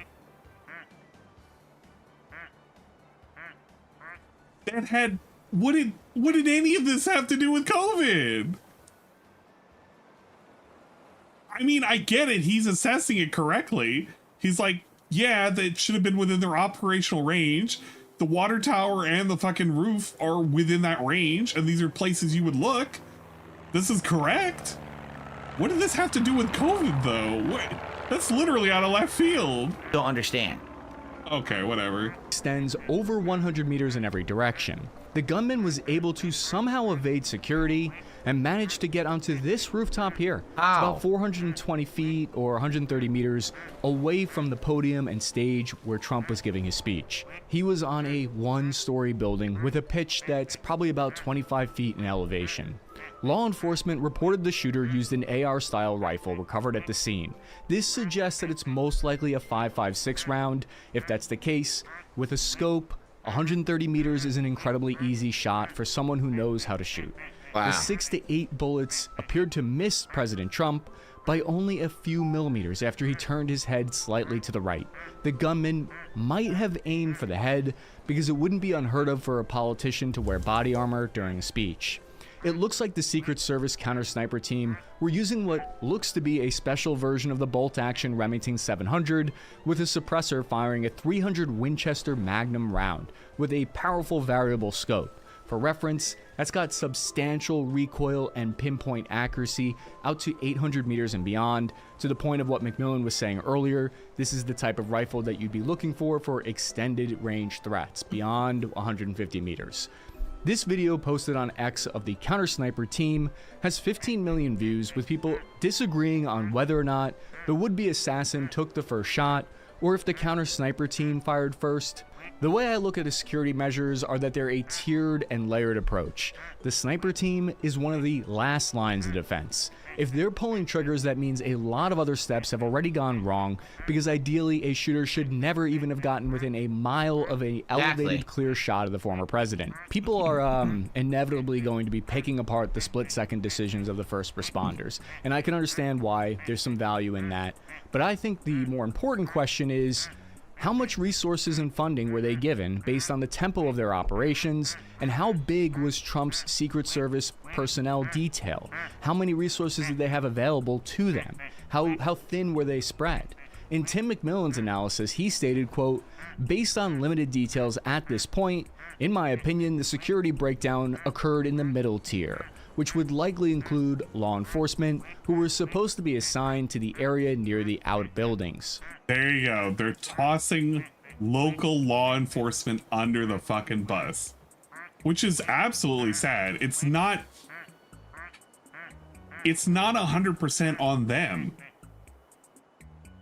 They are the first line of defense, but it's not 100% on them.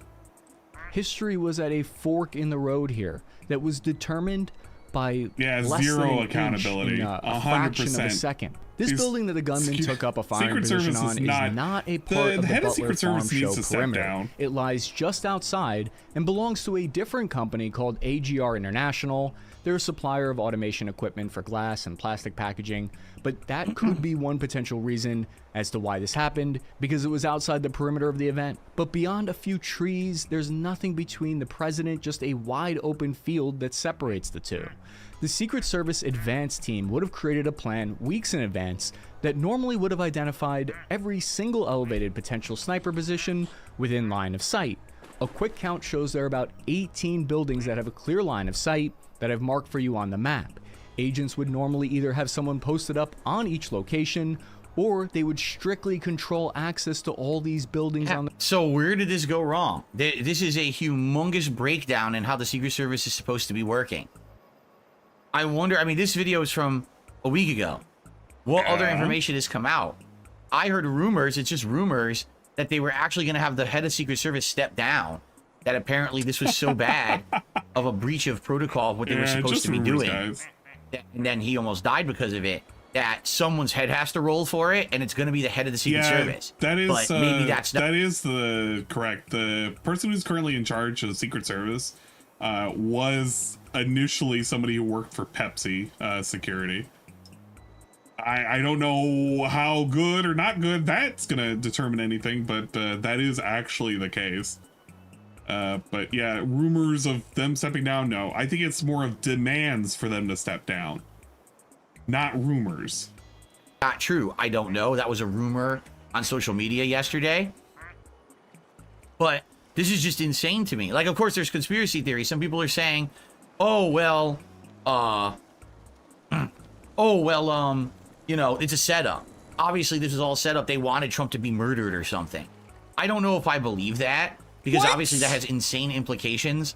Like, if that was ever proven, people would go to jail for life. You know? No shit, they would go. Yeah. But it's kind of easier to believe about the whole conspiracy of setup because of how many failure points there were. If they already knew about the shooter 3 minutes in advance, then how much of the police knew about that as well? Were they trying to contact Secret Service? Where was the breakdown in communications? Why was that building kind of just left with easy access?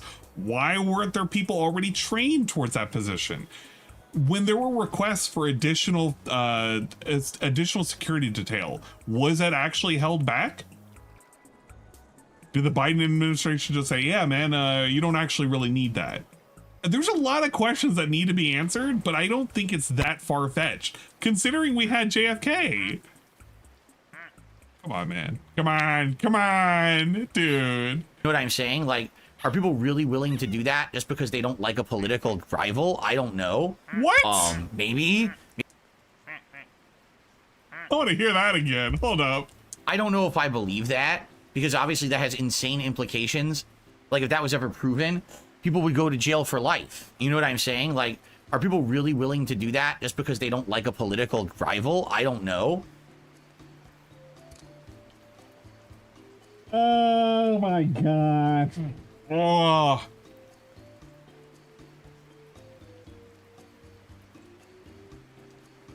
Assassination attempts only happen in America, and they have never happened in any other country ever.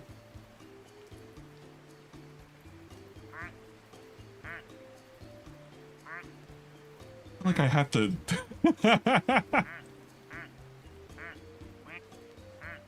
Wasn't Bolsonaro? Didn't he have like an attempt at his life? Really recent. What the fuck?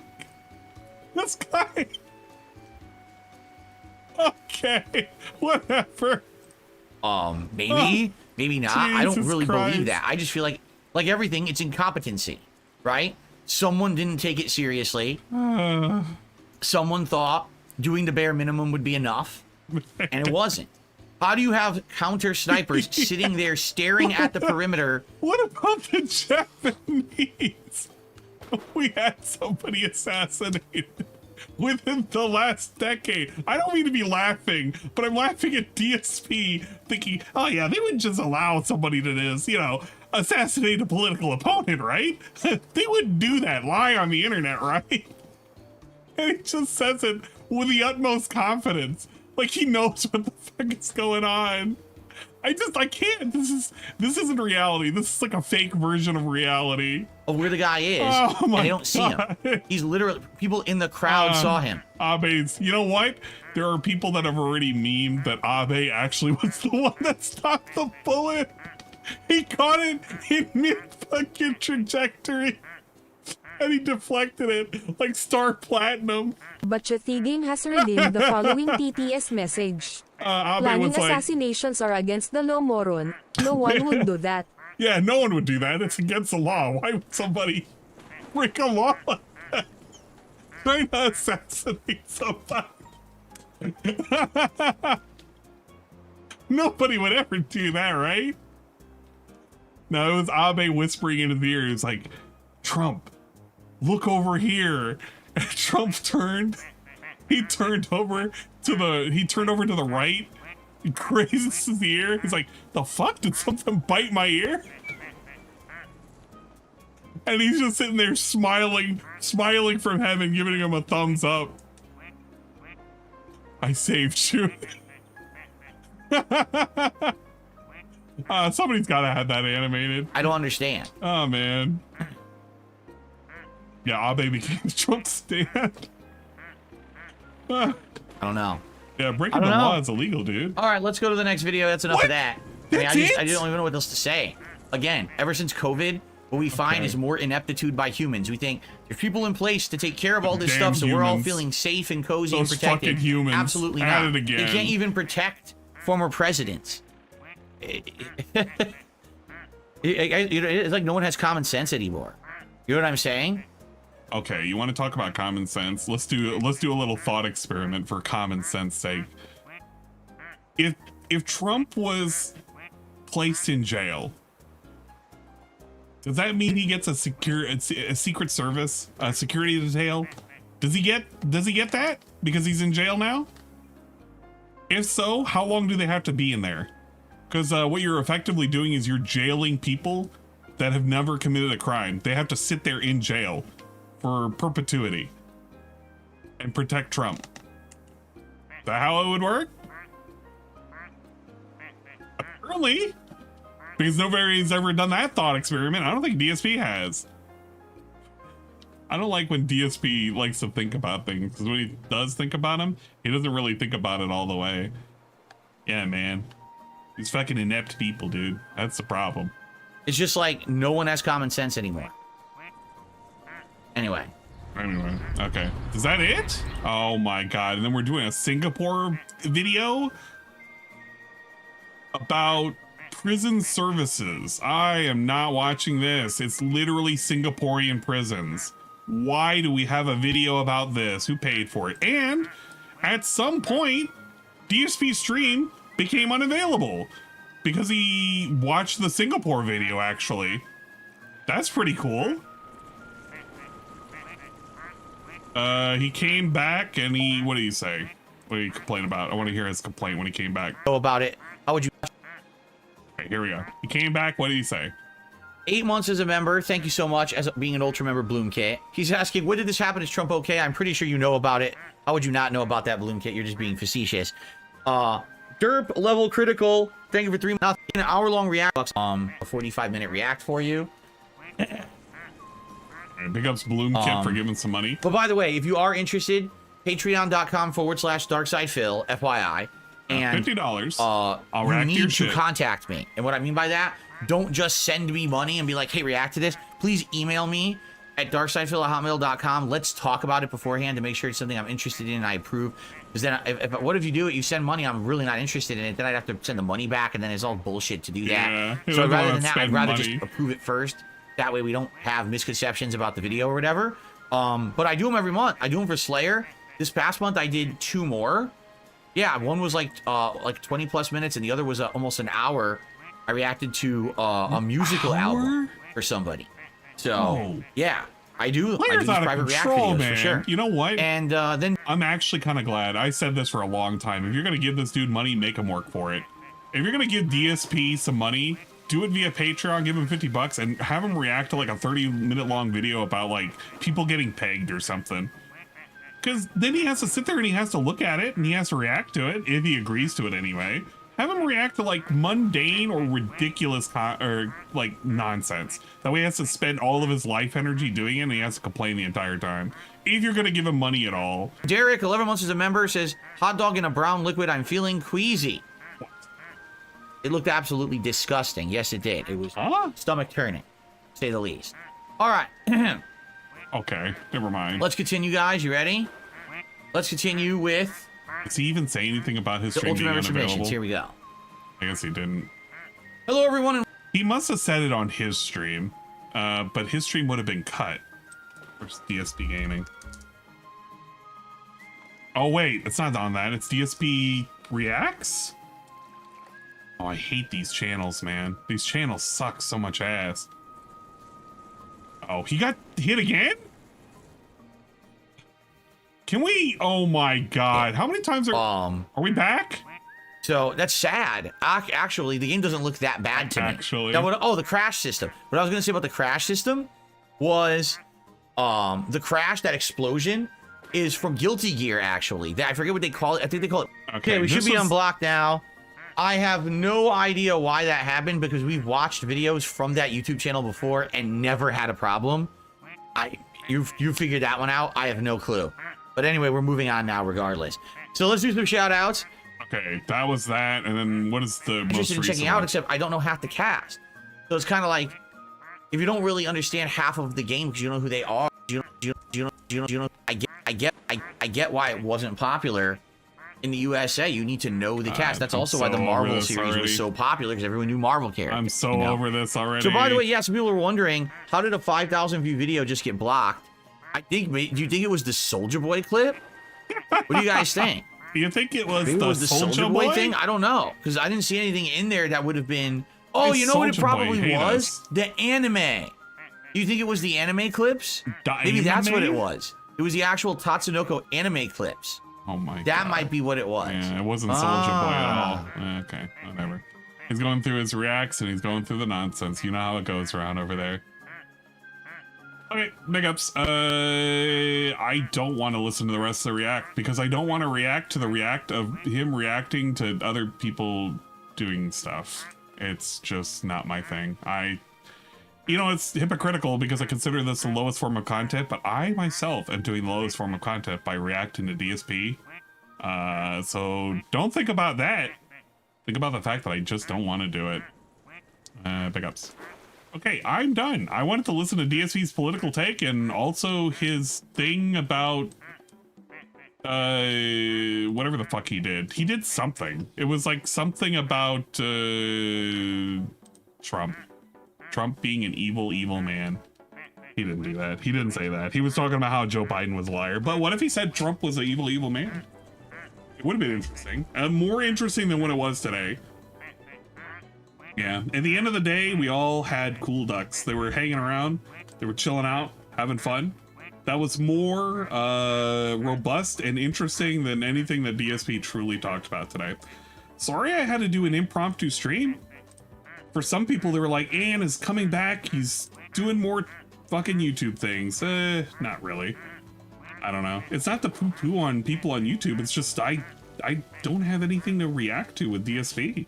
He's not doing anything. But unfortunately, because we have hit the drinking restream goal, next week on Saturday, I'm contractually obligated by law. If I break the law, I'm gonna have to go to jail. A Singaporean jail with hot dogs and a brown sauce. At least that's what I heard from Derek. I'll do the fucking shout out things now. I'm turning them back on. Give me a second. Hold up. I did not have them back on. Let me do the shout outs. I'll do them in reverse order so we can see who fucking tossed bits at me to say a funny thing. Don't worry. You could have said it with channel points. Nothing stopped you from doing it that way. It probably would have been less laggy. You know how it is. You know how it'd be over here. We had the bits from Roblox Fanboy 845. Laughing my ass off. Laughing out loud. Why are you laughing? Roblox Fanboy 845 cheered 45 big ups. Big ups AM 1347. Nice to see you again. It is nice to see you as well. Don't worry, I will once again disappear. I will be like that glowing duck. You'll have to find me when the night sky is out and it's pitch black. I'll have absorbed enough solar energy that you can find me very easily. That's how it'll be. Big ups to Rebsy for the sub earlier. I do appreciate it. For tier 1 for 4 months. Whoa, that's pretty cool. Thank you for the new follow from DSP Gaming 66. Whoa, what the? That's impossible. You can't be doing that nonsense. Rebsy just again, I gotta redo all of these shoutouts. At one point, I'm gonna fix them. I keep saying I'll do it. I have a whole folder for it. I haven't gotten around to doing it. Sorry. But big ups for the follows. DSP Gaming 66, Roblox Fanboy 845, and wow. Welcome to the secret club. We appreciate it. Thank you for the bits earlier. I do appreciate it. Ask for forgiveness, not permission. That's why he's so insufferable. Yeah. Bro, are they dead? You know what? The shoutouts are dead. I hate this. I can't even replay them without them being thinged. They're being thinged right now. No! We're here for a good time, not a long time. That's true. That is actually true. Can I react to Dragon Slayer losing his pool floaty? Oh wait, did he actually get out of the floaty? No way. Hold up. Dragon Slayer. There he is. He's out of the floaty. No way. Roblox Fanboy 845 is now How do you make it out? following. Who's in there? New, and they There's nobody in there now. Waku. No way. Oh my god, we have so many ducks in here. Zerglu, Ivan Zephyr, Dragon Slayer, Ricky Horny, Sea Snow, Dwight Race, Triasa, Welcome to the Saru, secret club. Roblox Fanboy, Durag Danny, Dooblanc, Duval, SCP 1471, Panda Lee, Marked One, Preston Maynard, Feed Quack, Praise the Soon, Snood, Saru. 100. Wow, that's a lot of Who else is over positivity. there? I gotta click over here. Look out. Big Look. ups, Cerulean. We have Ludwig World Order, Coggers, Demater, Swollen Dingus, Almighty Tevin, Too Quick, 2, Grandfather Nurgle 333, Bikes 1011, Guitar Punk Master GPM, Chico Flurry, Unif 21, Chalky Milk, TJ Bruno, Barry Linden, Pass the Remote, and Cyber Angel. Look at all these ducks. Oh, and Joe Biden. Joe Biden's down there, and DSP Gaming is in there too. They're not having a whole lot of fun. They're kind of sunk into the ground. Positivity. Fill lives by ask for forgiveness, not permission, which is why he is so insufferable. Yeah, that's how it is. That's how it be. Submarine Duck, not Dragon Slayer. That's how you free him. Gotta free him from his cage, dude. That fucking shit is lame. It's like it's a trap, man. There's a lot of ducks. A lot of fucking ducks. Hey, Barry Lyndon. There you go. It's a shiny duck. That's a rare, super rare shiny duck. God damn it. Yeah. I'm gonna have to reset the thing. I'll have to reset them all. I'll make them into GIF style GIFs. Also, big ups, Ivan Zephyr, you have your new shout out. I gave it like a generic message because I didn't know what you wanted it to be. But I gave it a generic message, and it'll do this now whenever you come in. It's Hyper Beam. Thank you for literally assaulting my ears with a Hyper Beam. What a fucking noise whenever you're gonna come into the fucking chat. God damn. Oh man. Holographic ultra rare duck, yeah, basically. Okay, we're out of here. I'm sorry that it was a short stream. It actually was a short stream this time. It was only 3 hours. Sorry for the disconnect yesterday. We lost internet connection. It was due to a lot of nonsense. I'm sorry for that, guys. It happens from time to time. We hate it when it happens. We need to get the hell out of here. I'm gonna raid somebody on YouTube. Who the fuck am I raiding? Somebody's probably going. Is I don't know, TBS. Who's on? DSP Raw's on. That don't count. Dark Days Mirror. What else we got? Aqua's streaming. 65 just resubscribed for 25 months. More guys, we got a year-long badass over here. I like how the shoutouts are just borked so hard. DSP considers it lame. He just accepts he is the best. It's so fucking. It's so Japanese worked. guys. They're so backed up. They don't even want to play. I hate this. Man, we're gonna lower that for a second so I can think to myself. Think long and hard about what I've done and what I had to cover today.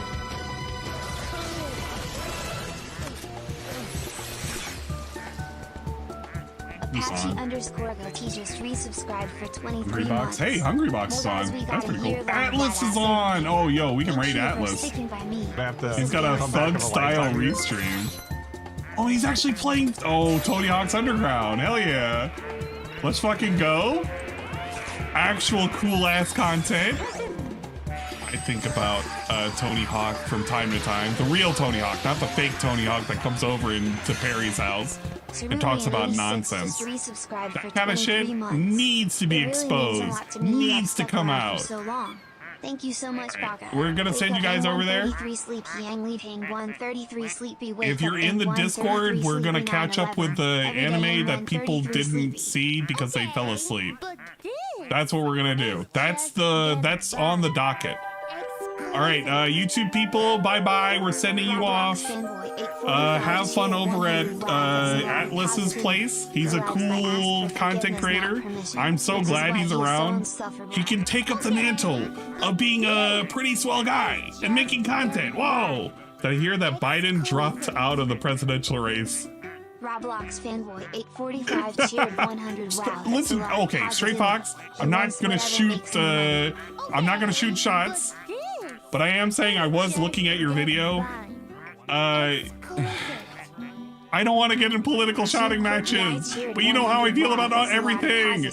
So you probably know how I feel about the stuff. I don't want to be a negative Nancy. I want to be a positive Polly. Or at least I tried to anyway, but I'm always a negative Nancy, so sorry. But I did watch, I've already watched like the first half of your video. It's not bad. One of the things I wanted to display as a point of critique, I think you said it as a more of a, I wouldn't want to use the word facetious, but like, you kind of made it as a point, like, why wasn't it that people weren't kind of strapped to the teeth over at the rally? The thing is that you're not supposed to be bringing in weapons in the first place. That's the whole reason why they have the security checks and shit.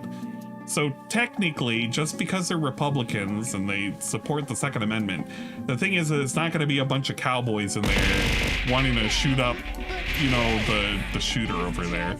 I don't even think this is a Second Amendment issue, because I still respect the right for the gunman to have owned a gun if it was legally. I don't know the stringent details of whether or not it was legal.